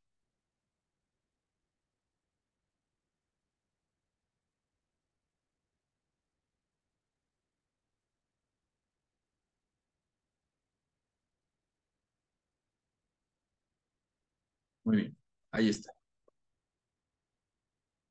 Entonces, en un primer momento, muy posiblemente no tengamos un diagnóstico completo, pero ya poco a poco vamos a introducir cómo se ve el problema desde el conductismo, cómo se ve desde el cognitivismo, cómo se ve desde la antropología, cómo se ve desde la economía. No es que tengamos que incluir todos los enfoques, pero vamos a tratar de incluir lo más que se pueda para darnos una panorámica lo más completa posible. Y regresamos al principio, no para que nosotros lo resolvamos necesariamente, pero sí para saber qué podemos hacer dentro de la escuela y qué es lo que se tiene que solicitar de afuera y qué tenemos que involucrar a los papás para que ellos se acerquen, ¿no? Y nos ayuden a resolver. Muy bien, gracias. Silvia, ¿qué opinas? Pues mire, me quedé pensando en ahorita que dio sus ejemplos Este, me acordé más bien de un maestro que comentó que él ya había detectado que muchos alumnos, o la mayoría, no entregan tareas. Ujú. Él hizo esa técnica de, este, poner a trabajar durante su clase, ya sea 1 o 2 horas, a sus alumnos que no tuvieran ni 5 minutos de descanso y optó por no dejarles tarea. Ese fue una estrategia, o como dijo usted ahorita, ¿no? El diagnóstico que él obtuvo es que no entregaban tareas. Ese fue lo que él vio. Él optó por nada más ponerles puros trabajo tras trabajo tras trabajo durante su clase y no dejarles tarea. Y a él le funcionó. Bueno, Ok. ahorita se me vino a la mente por el ejemplo que estaba, los ejemplos ahorita que estaba dando. A él le funcionó. Entonces, no sé si si en verdad funcione eso o no, Al pero fin, pues al maestro le funcionó y ahí como que está, no sé si está fallando mi internet, bueno, más bien sí, porque se me apagó, pero sí me escucha bien. sí, sí, yo le estoy escuchando bien. Ah, ya, ya. Sí, porque es que ahorita que estaba hablando Ale, no le escuché bien y de repente también a usted no le escuchaba bien. Se Yo le me escuché apagó bien. el internet. Ah, bueno, pero a lo que voy es de que pues ahorita con las explicaciones que va dando, pues como que ya le voy agarrando un poquito más. Espero no perderme. Ok. De hecho, regresando a su pregunta, Silvia, es lo mismo que decía Tyler. O sea, realmente, bueno, casi cualquier cosa que hagamos con los alumnos va a tener un impacto. Casi cualquier cosa. El tema es que este impacto es engañoso. ¿A qué me refiero? Vamos a suponer que yo noto que mis alumnos no toman apuntes. Yo noto que no toman apuntes. El único problema es que yo no tengo bien identificado el problema en sus tres dimensiones básicas. ¿Cuáles son las tres dimensiones? Frecuencia, intensidad y duración. Ahorita regreso a esto. Mi grupo no toma apuntes, así que yo decido, a ver, cabroncitos, va a salir a receso solo el que tome apuntes, ¿no? Y entonces los alumnos comienzan a apuntar. En este sentido, funcionó. Acabamos de notar que hemos conseguido un objetivo y eso nos brinda satisfacción. No digo que no, porque en este momento estamos consiguiendo un logro, pero lo que no sabemos es con qué eficacia, ¿no? Porque al final, es un ejemplo tonto, no serviría de mucho que yo lograra que mis alumnos tomaran apuntes en mi materia, pero en otras materias no lo logran, ¿no? Entonces, al final no hice un gran impacto. Desde mi sesgo, desde mi pequeña experiencia, pareciera que sí. Pero si esto que yo estoy haciendo por ellos no se está llevando a otro lugar, la cosa no está funcionando, ¿no? Entonces, en ese sentido, pues es importante tener estas tres variables: frecuencia, cuántas veces lo hace el alumno, y la frecuencia se mide en dos momentos: cuánto lo hacía y cuánto lo hace después. ¿Por qué es importante esto? Porque yo quiero ver qué pasa cuando lo deje solo. Si al dejarlo solo la conducta se mantiene, entonces logré un avance. Lo que yo quiero saber es, en ese sentido, qué tan impactante es el avance. ¿A qué me refiero? Vamos a suponer que en frecuencia, este niño en frecuencia, vamos a suponer que si nosotros medimos la cantidad de apuntes que él toma, nos damos cuenta que del 100% de cosas que se escriben en el pizarrón,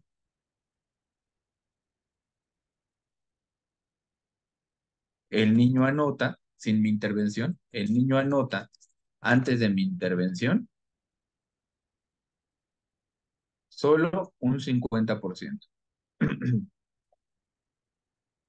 Yo aplico mi técnica para ponerlo a trabajar y me doy cuenta que el niño anota más. Pero si lo comparo con la medición previa que yo hice, a lo mejor yo veo que hay mucho escrito, pero muy posible ese mucho escrito no es más que un 5% más. ¿A qué me refiero con esto? Voy a poner un ejemplo muy tonto. Un maestro en alguna ocasión en la preparatoria dijo, es que estos güeyes son muy flojos. Cuando yo les pido un resumen, y les dejo una lectura, pues nada más me traen una hoja, me traen 2 hojas. ¿Qué chingadera es esa? Y entonces él decide ponerlos a hacer resúmenes a los desgraciados en su clase para conseguir el efecto. ¿Qué es lo que termina sucediendo? Si bien es cierto, el niño escribe más, esto se logra porque el profesor dejaba lecturas más grandes. Y entonces los jóvenes llenaban más hojas. Y eso daba la impresión de que los jovencitos estaban logrando algo más. Vámonos a la frecuencia. El maestro se da cuenta que al principio, y él pensó, les voy a dejar lecturas pequeñas porque no pueden con mucho. Entonces digamos que de lecturas con 10 hojas, el joven reportaba 2. De 10 hojas, él entregaba un resumen de 2. El maestro enojado les dejó lecturas más grandes, lecturas de 40 hojas, por decirlo así. Y entonces el jovencito reportaba 8 cuartillas de resumen. Si lo vemos cuantitativamente, 8 son más que 2. Pero si partimos de la lógica matemática, 8 cuartillas siguen siendo el 20% de todo lo que el chico leyó. Entonces, de leer 10 cuartillas, él entrega 2, entrega el 10%, el 20%, solo leyó el 20% del contenido. De 40 hojas, él entrega 8, sigue siendo el 20% de contenido, lo que quiere decir que se está perdiendo un 80% de la información total. Lo que es engañoso es que esta vez le dejamos lecturas más grandes. No sé si me explico, Silvia.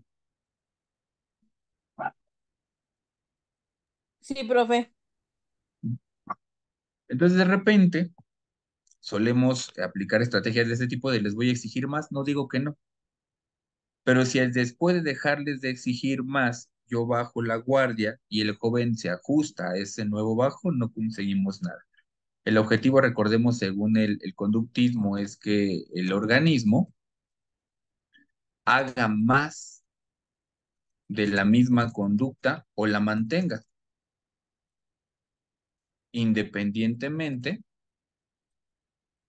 de que la situación sea de exigencia o no lo sea. Y hablaremos de eso más adelante. Muy bien. Lidia, ¿qué opina? Pues ahora sí que la verdad, profe, he visto, por ejemplo, en muchos, profesores que pues sí buscan como tal, métodos para mejorar, pues a lo mejor o llamar la atención, o tener la atención de los alumnos, pero, no sé, como que les hace falta como una herramienta más como que se dejan llevar por lo que, yo siento, ¿no? Se dejan llevar por lo que ven y no por lo que realmente pasa, ¿no? Yo Ujú, le, así, le comentaba igual a un amigo, porque dice que sus alumnos no hacen tareas, o sea, definitivamente dice, dice, no, por más que hago, no hacen tarea, o sea, no me llevan tarea, o la llevan incompleta, mal hecha, no les veo el interés.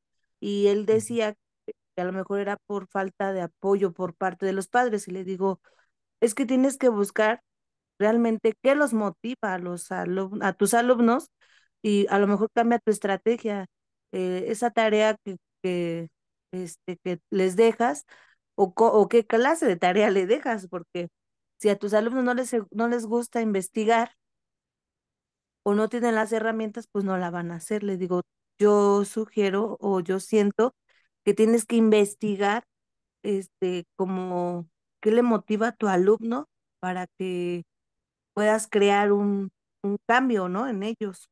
Ver como, por ejemplo, a mí no me gustaban las exposiciones y parecía maldición, más me dejaban exposiciones. Y decía, ¿cómo no me lo que yo quiero? Entonces yo me pongo del lado del alumno, digo, si si a lo mejor la forma de enseñarme es dictado, eso, pues es aburrido.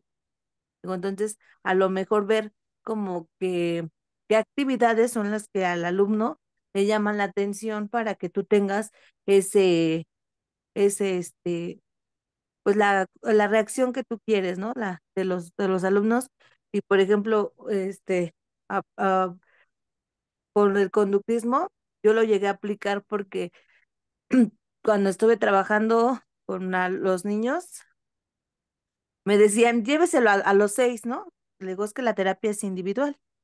Le digo, no puedo trabajar con los 6 al mismo tiempo. El maestro me decía, no, es que llévatelos así como que eran los niños problema para él.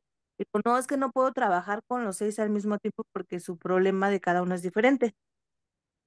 Y me dice, pues llévatelos y a ver qué haces, los vas pasando uno por uno y que se queden con el secretario, ¿no?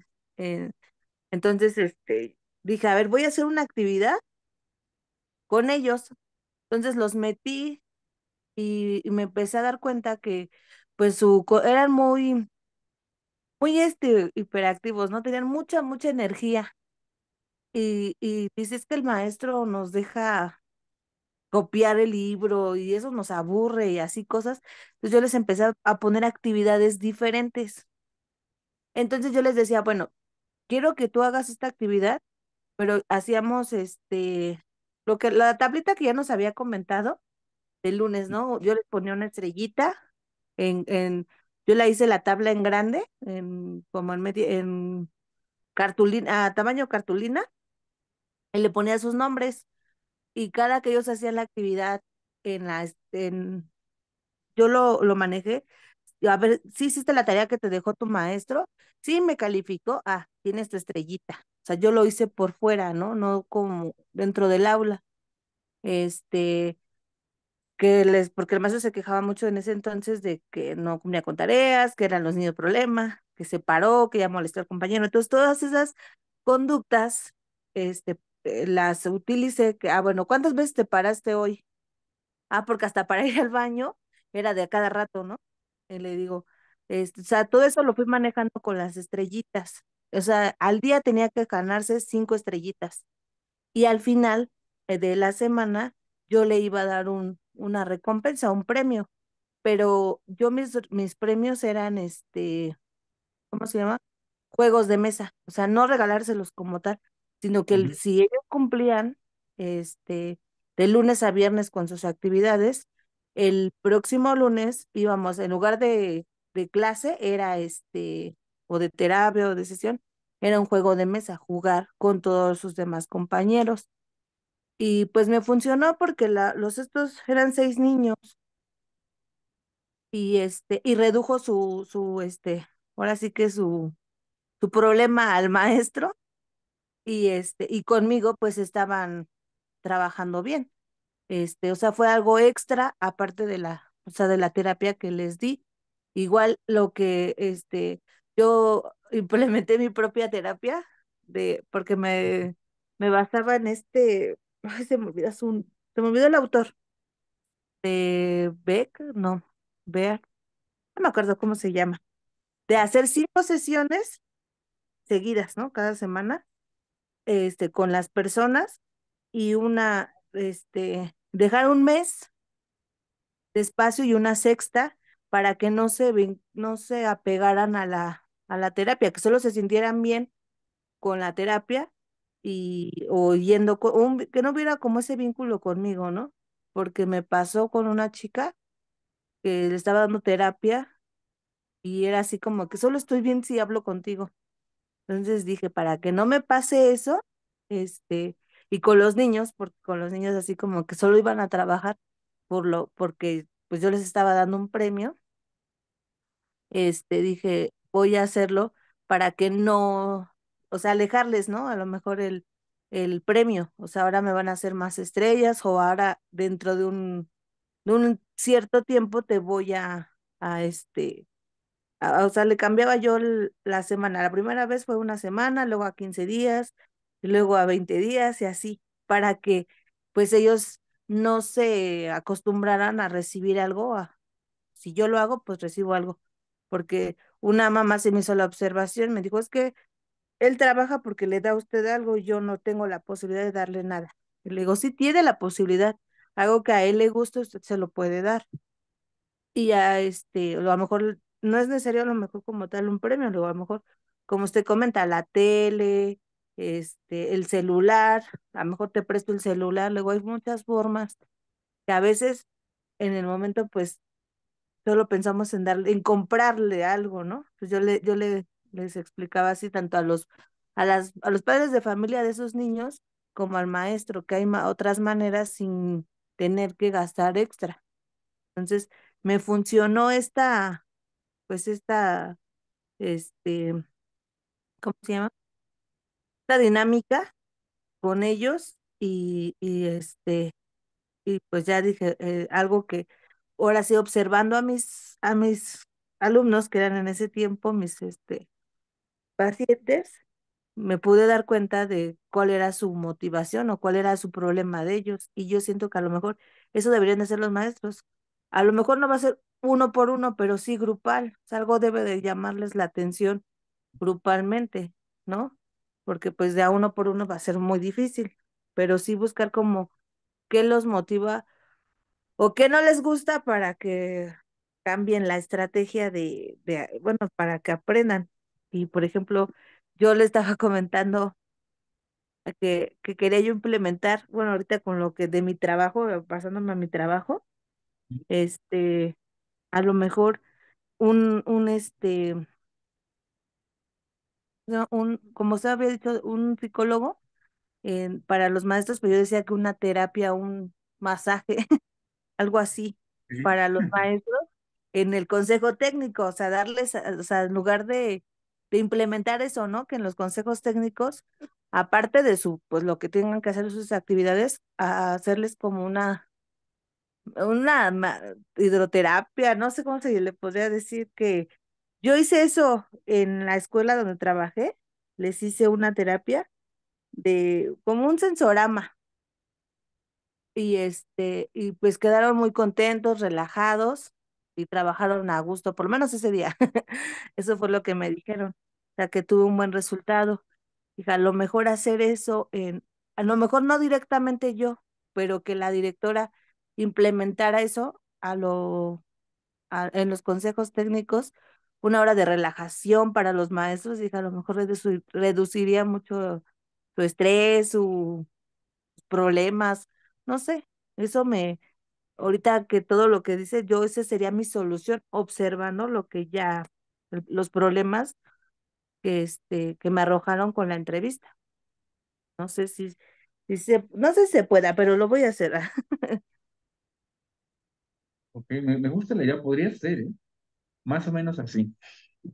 Se fijan objetivos en una junta de consejo técnico, se establecen ideas técnicas o estrategias para conseguir ese objetivo, los instrumentos con el que vamos a medir el inicio y el final, y para el segundo consejo técnico, si tenemos buenos resultados o los estamos reportando a lo largo del mes, en ese segundo consejo técnico nos premiamos relajando, nos podría funcionar.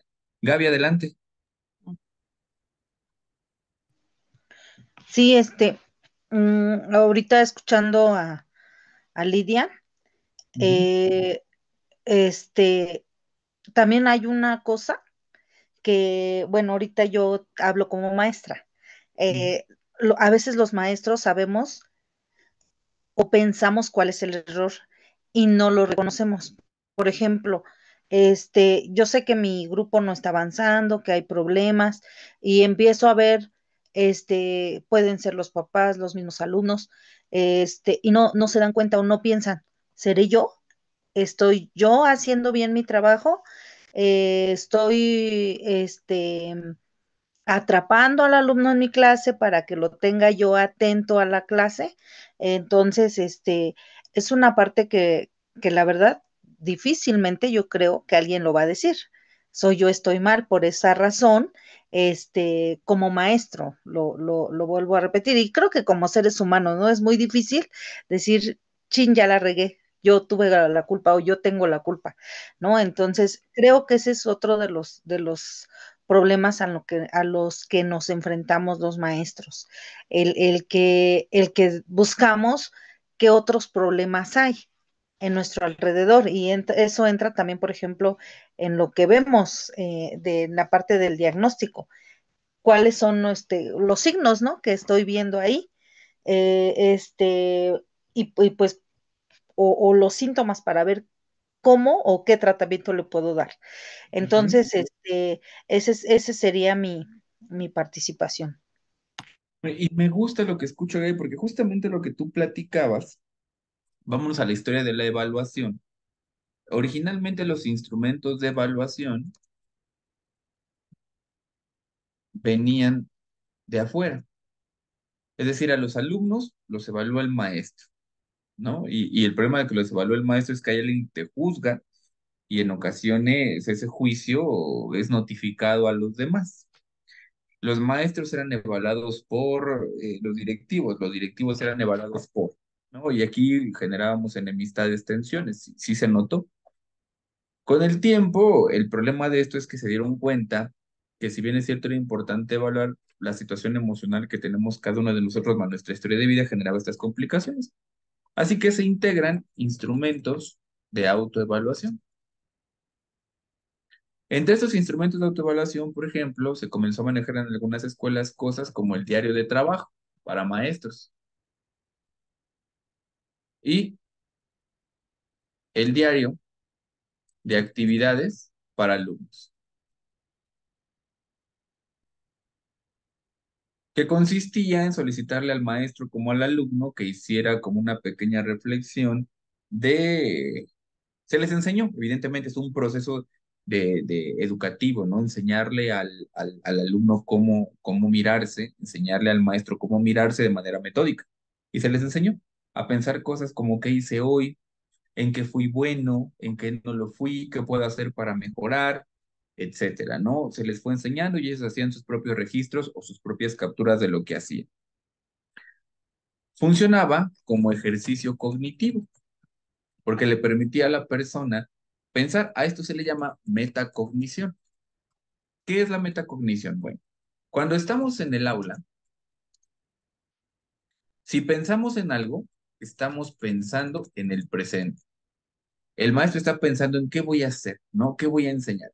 El alumno está pensando en qué me van a enseñar y cómo lo voy a resolver. Por tanto, difícilmente tengo tiempo para pensar sobre lo que pienso. Punto. Difícilmente tengo tiempo para pensar sobre lo que pienso. A lo mejor me doy cuenta de que la clase que me está dando el maestro me aburre o me enoja. O a lo mejor yo como maestro me doy cuenta que esta clase me está haciendo sentir mal.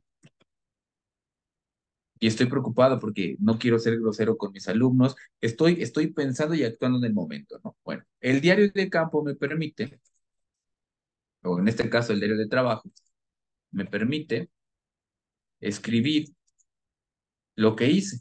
Es decir, pensar sobre mi día. Y una vez que he pensado sobre mi día, a esto le llama, y lo escribimos, escribirlo es la metacognición. ¿Por qué se le llama metacognición? Porque no tengo que estar pensándolo en mi mente y luego tener que pensar lo que estoy pensando. Más bien ya lo escribí, mi pensamiento está escrito. Ahora de lo que se trata es de evaluar lo que pensé. Y cuando evalúo lo que pienso, me doy cuenta del por qué actúo como actúo. Y aquí nacen estas preguntas: ¿qué hiciste bien? ¿Qué hiciste mal? ¿Cómo lo mejoras? ¿A qué problema te enfrentaste? ¿Cómo lo puedes resolver? ¿Cómo puedes evitar que esto suceda? Estos diarios de campo permitían que tanto los alumnos como los maestros pudieran prestarse un poquito de atención a su propia conducta, y lo que nos encontrábamos es que a la siguiente clase o en las clases posteriores comenzaba a haber un mejoramiento de mi conducta y de mi actitud, con la ventaja de que es un trabajo que yo hago en mi individualidad, que yo hago en mi privacidad, que nadie más lee, y el único crítico de mi conducta soy yo, ¿no? Solo que nos enfrentamos a un primer problema. Originalmente se les dejaba a los niños que hicieran esto en sus casas y a los maestros también. Y eso era muy desgastante porque a los niños no les gustaba hacer tarea y los maestros acababan hasta la madre. Y entonces en lugares como Europa, por ejemplo, se propuso que ciertos días, se le iba a dar la indicación al maestro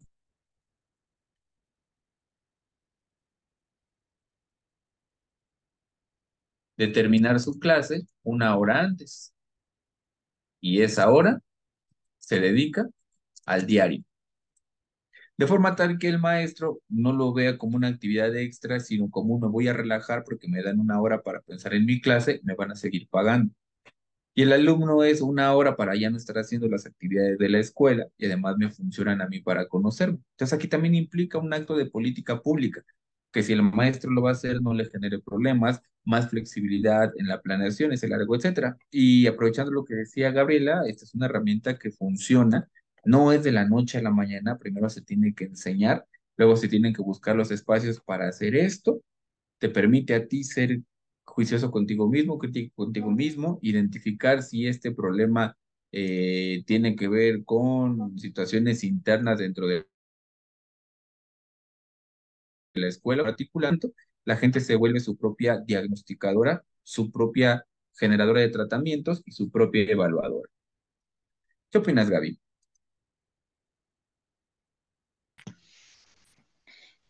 Sí, me parece bien.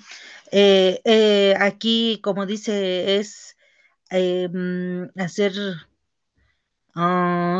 ¿cómo lo dijo? Como que el propio juicio, ¿no? Si Ujú. estoy autoevaluarme.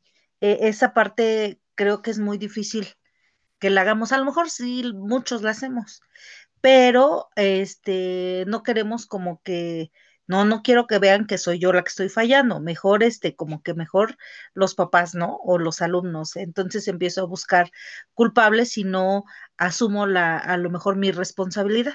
Esta parte de la autoevaluación también es muy importante, tanto para el mismo alumno, que entra parte de la evaluación formativa, que a veces no la trabajamos al 100% o el alumno no la lleva al 100%. Entonces, esa es la parte que también, pues la tenemos que trabajar, fomentar que el alumno se autoevalúe, se, vea qué está haciendo bien, qué está haciendo mal, lo que está haciendo bien que lo continúe para tener mejores resultados y lo que está haciendo mal, pues cambiarlo. Y lo mismo nosotros como maestros, ¿qué estoy haciendo bien?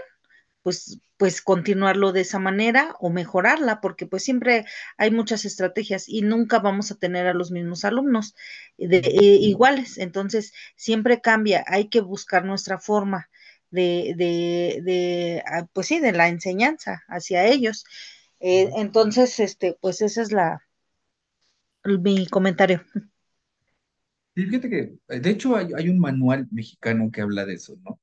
Y una de las situaciones problema con las autoevaluaciones a veces no están tanto en el yo no quiero evaluarme, sino que las evaluaciones invaden tiempos que están fuera de la escuela, ¿no? Entonces, para muchos maestros es, ay, todavía termino de dar mi clase y tengo que preparar y hacer, y todavía darme un tiempo extra de mi tiempo personal para esto, ¿no?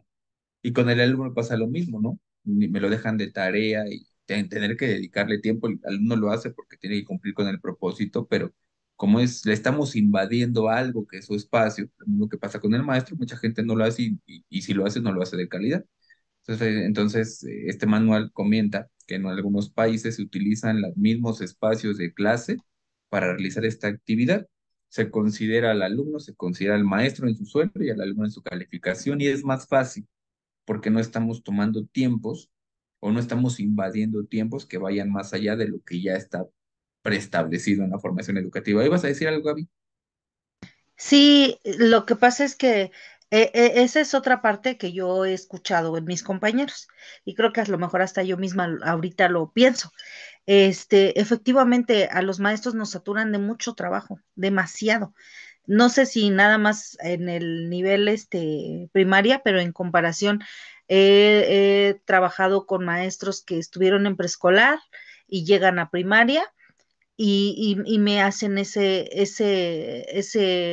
diferencia, Dario, que en primaria hay más carga de proyectos, hay más trabajo y que y satura al administrativo. maestro. Exacto. Entonces, ya el maestro está tan bombardeado de trabajo, de que tenemos que cumplir nuestro programa de estudios, que tenemos que desarrollar o trabajar en nuestros alumnos tantos proyectos. A lo mejor era un proyecto, no, ahora ya son 10 proyectos y a veces no son los 10 proyectos para todo el ciclo escolar, a veces son 10 proyectos para 2 meses. Entonces, la verdad, el maestro está súper saturado de trabajo. Ah, y todavía, por ejemplo, ahorita en la actualidad, llega un programa nuevo y hay que analizarlo, hay que entenderlo, trabajarlo, y eso pues sí ocasiona estrés en el maestro, ¿no? Digo, de por sí estamos con la saturación de trabajo. Ahorita el programa que vamos a trabajar, que la verdad ya lo poquito que he revisado, no lo he revisado al 100%, apenas tuve una primera asesoría y empezar a hojear los libros y la verdad están muy, muy buenos, me gustó la forma, este, de cómo vienen diseñados. Ujú. Aquí el problema es que muchos maestros no sabemos planear por proyectos, no sabemos trabajar por proyecto. Así, Ujú. es muy diferente, por ejemplo, cuando hice mi proyecto de titulación, ¿no? Que lo fui haciendo durante un año y lo fui llevando a la práctica y vi mis resultados y demás. Digo, pero eso cuánto me llevó a hacerlo, un Ujú. año a lo mejor. Y ahorita el que trabajemos por proyectos, la verdad, sí, sí, sí nos está saturando. A lo mejor ese es el estrés del maestro. Pero bueno, Ujú. digo, no es justificación. Al final de cuentas, tenemos que hacer nuestro mejor esfuerzo. Bueno, porque como decía ese rato Lía, sí tiene que ver la vocación. A mí me gusta mi trabajo y lo hago lo mejor que puedo para que mis alumnos, pues un día que me encuentren y digan, ay, tengo un bonito recuerdo de la maestra porque de ella aprendí tal cosa, ¿no? A lo mejor a leer o a lo mejor hasta, no sé, algo que se lleven de nosotros, eso es pues lo que motiva. Lo que da esa satisfacción, lo que decía la maestra, efectivamente, no reconocen las autoridades nuestro trabajo, pero si un alumno me dice, maestra, gracias, porque este año ya no voy a estar contigo, pero el año que estuvimos aprendí mucho, eso es satisfacción, eso es parte del reconocer nuestro trabajo. Entonces, este, no precisamente que nos los reconozcan de otra manera, sino este tipo de reconocimientos por los propios alumnos, a lo mejor ni el padre de familia, porque los papás como son adultos, es más, es diferente su visión, a lo mejor. Nada más porque si no yo me sigo.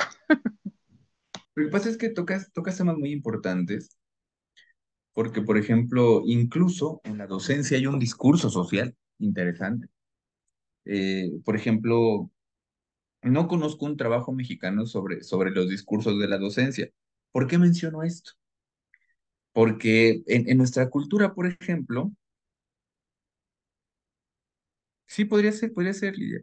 En nuestra cultura, por ejemplo, tenemos normalizados o romantizados algunas conductas humanas, que incluso podrían ser peligrosas. ¿Por qué señalo esto? Porque otros países lo han resuelto. Si revisamos la literatura en materia de estrés, de burnout y de carga laboral en los docentes, hay escuelas que, por ejemplo, le asignan horas clase a los maestros, pero dentro de esta asignación de horas clase se asignan horas para la creación de planeaciones, por ejemplo, de forma tal que al maestro se le pagan esas planeaciones, ¿no? Y, por ejemplo, si tú tienes un grupo hoy de 8 horas, se te van a pagar 10, de forma tal que esas 2 horas extras las vas a utilizar para hacer tu planeación, sí, y si tienes que hacer una corrección, la hagas a sabiendas de que estás invirtiendo un tiempo, pero estás siendo recompensado por ese tiempo. Si a esto le sumamos la vocación docente, tenemos dos premios. El primer premio es sentirme a gusto haciendo lo que hago y el segundo premio es que la parte económica también es motivacional. Entonces, algunos países han hecho cosas como estas, ¿no? Que si bien es cierto, es satisfactorio, podría ser más satisfactorio o mejor. Otras estrategias a las que han apelado escuelas, y para que esto se logre se tiene que hacer política educativa. Es decir, que alguien respalde. El tema con los maestros, por ejemplo, al menos el tiempo que yo estuve, por ejemplo, en bachillerato, la verdad nos pagaban bien, de todo y por todo. El único problema es que nuestro sistema de pago no estaba vinculado a alguna recompensa. Nos llegaba todos los meses, no sé cómo ustedes, pero en mis tiempos, cuando trabajé, me llegaba mi sueldo y me llegaba un adelanto de mi prima vacacional y un bono y un premio, ¿no? Se sentía muy bien, pero en el fondo yo decía, ¿y como por qué me lo gané, no? Y lo normalizas. Lo normalizas como me tiene que llegar este dinero, ¿no? Y si no te llega, te la armas de pedo. No es que esté mal, pero por ejemplo, si ese dinero extra que nos dan se vincula con una razón objetiva de ser, es más fácil que podamos mantener la conducta del profesor. En otras escuelas, por ejemplo, otros países, estamos hablando de Suecia, Suiza, Dinamarca, y podemos decir son otros contextos, sí, pero no se llegó de gratis. Hubo gente que tuvo que empezar a promover política educativa. Aquellos maestros que dominan una ciencia, un área, un aspecto administrativo, comienzan a enseñarle a otros y reciben algún beneficio, ¿no? Ese beneficio no siempre es económico, puede ser de otras naturalezas. Entonces, quizás, mi estimada Gaby, parte del problema que pone sobre la mesa se podría resolver así, con política pública, de manera tal que ese tiempo que le damos al consejo técnico, que ese tiempo que le damos a planear clases, que ese tiempo que le damos a evaluar cosas, cosas por las que no nos pagan porque están fuera de nuestros horarios de trabajo, podrían incluirse dentro del horario de trabajo para que no se sientan invasivas o en su defecto, pagar un poquito más por ello o tener alguna suerte de recompensa que se nos dé a cambio del tiempo extra que estamos dando, ¿no? Pero esto es política educativa. Déjenme encontrar el texto, por ahí debo de tenerlo, se los acerco para que más o menos se den una idea, porque no todo se resuelve haciendo cosas aquí. Otras cosas se resuelven buscando modificaciones a la ley. A veces las buenas intenciones tienen como límite lo que los mismos protocolos o estatutos educativos nos permiten. Cuando nuestra buena intención se enfrenta a eso, entonces tenemos que dejar un poquito de lado la buena intención y comenzar a promover mejoramientos o ampliaciones a la ley para que esta buena intención quepa. ¿Alguna pregunta? No, ninguna. Gracias. No, gracias a ustedes. Pero pues bueno, vamos a dejarle hasta aquí por el día de hoy. Van a tener las grabaciones, si no, hoy mañana para que las revisen. Las voy a subir hasta el primer aviso del Classroom para que tengan acceso a ello y voy a subir la siguiente actividad. Y van bien, me gusta porque ya escucho problemas, ya escucho soluciones, porque ya escucho enfoques. Así que creo que esto va por buen camino. Todavía nos quedan 3 meses nada más para cerrar. Posiblemente tengamos el chance de poder generar un foro con sus investigaciones y que este foro nos lo apadrine el Politécnico, es decir, que ellos nos den la constancia. No es todavía una realidad, pero si se hace, yo creo que va a ser como una buena antesala y va a ser un buen momento y oportunidad para que ustedes expresen, comuniquen y compartan lo que investigaron hasta donde hayan llegado. Por hoy es todo. Cuídense y nos vemos la siguiente semana. Que descansen. Gracias, profe, Gracias. igualmente. Gracias, Igualmente. igual. Nos vemos, profe, que descanse. Nos vemos, que descansen. Bye. Bye. Y bye.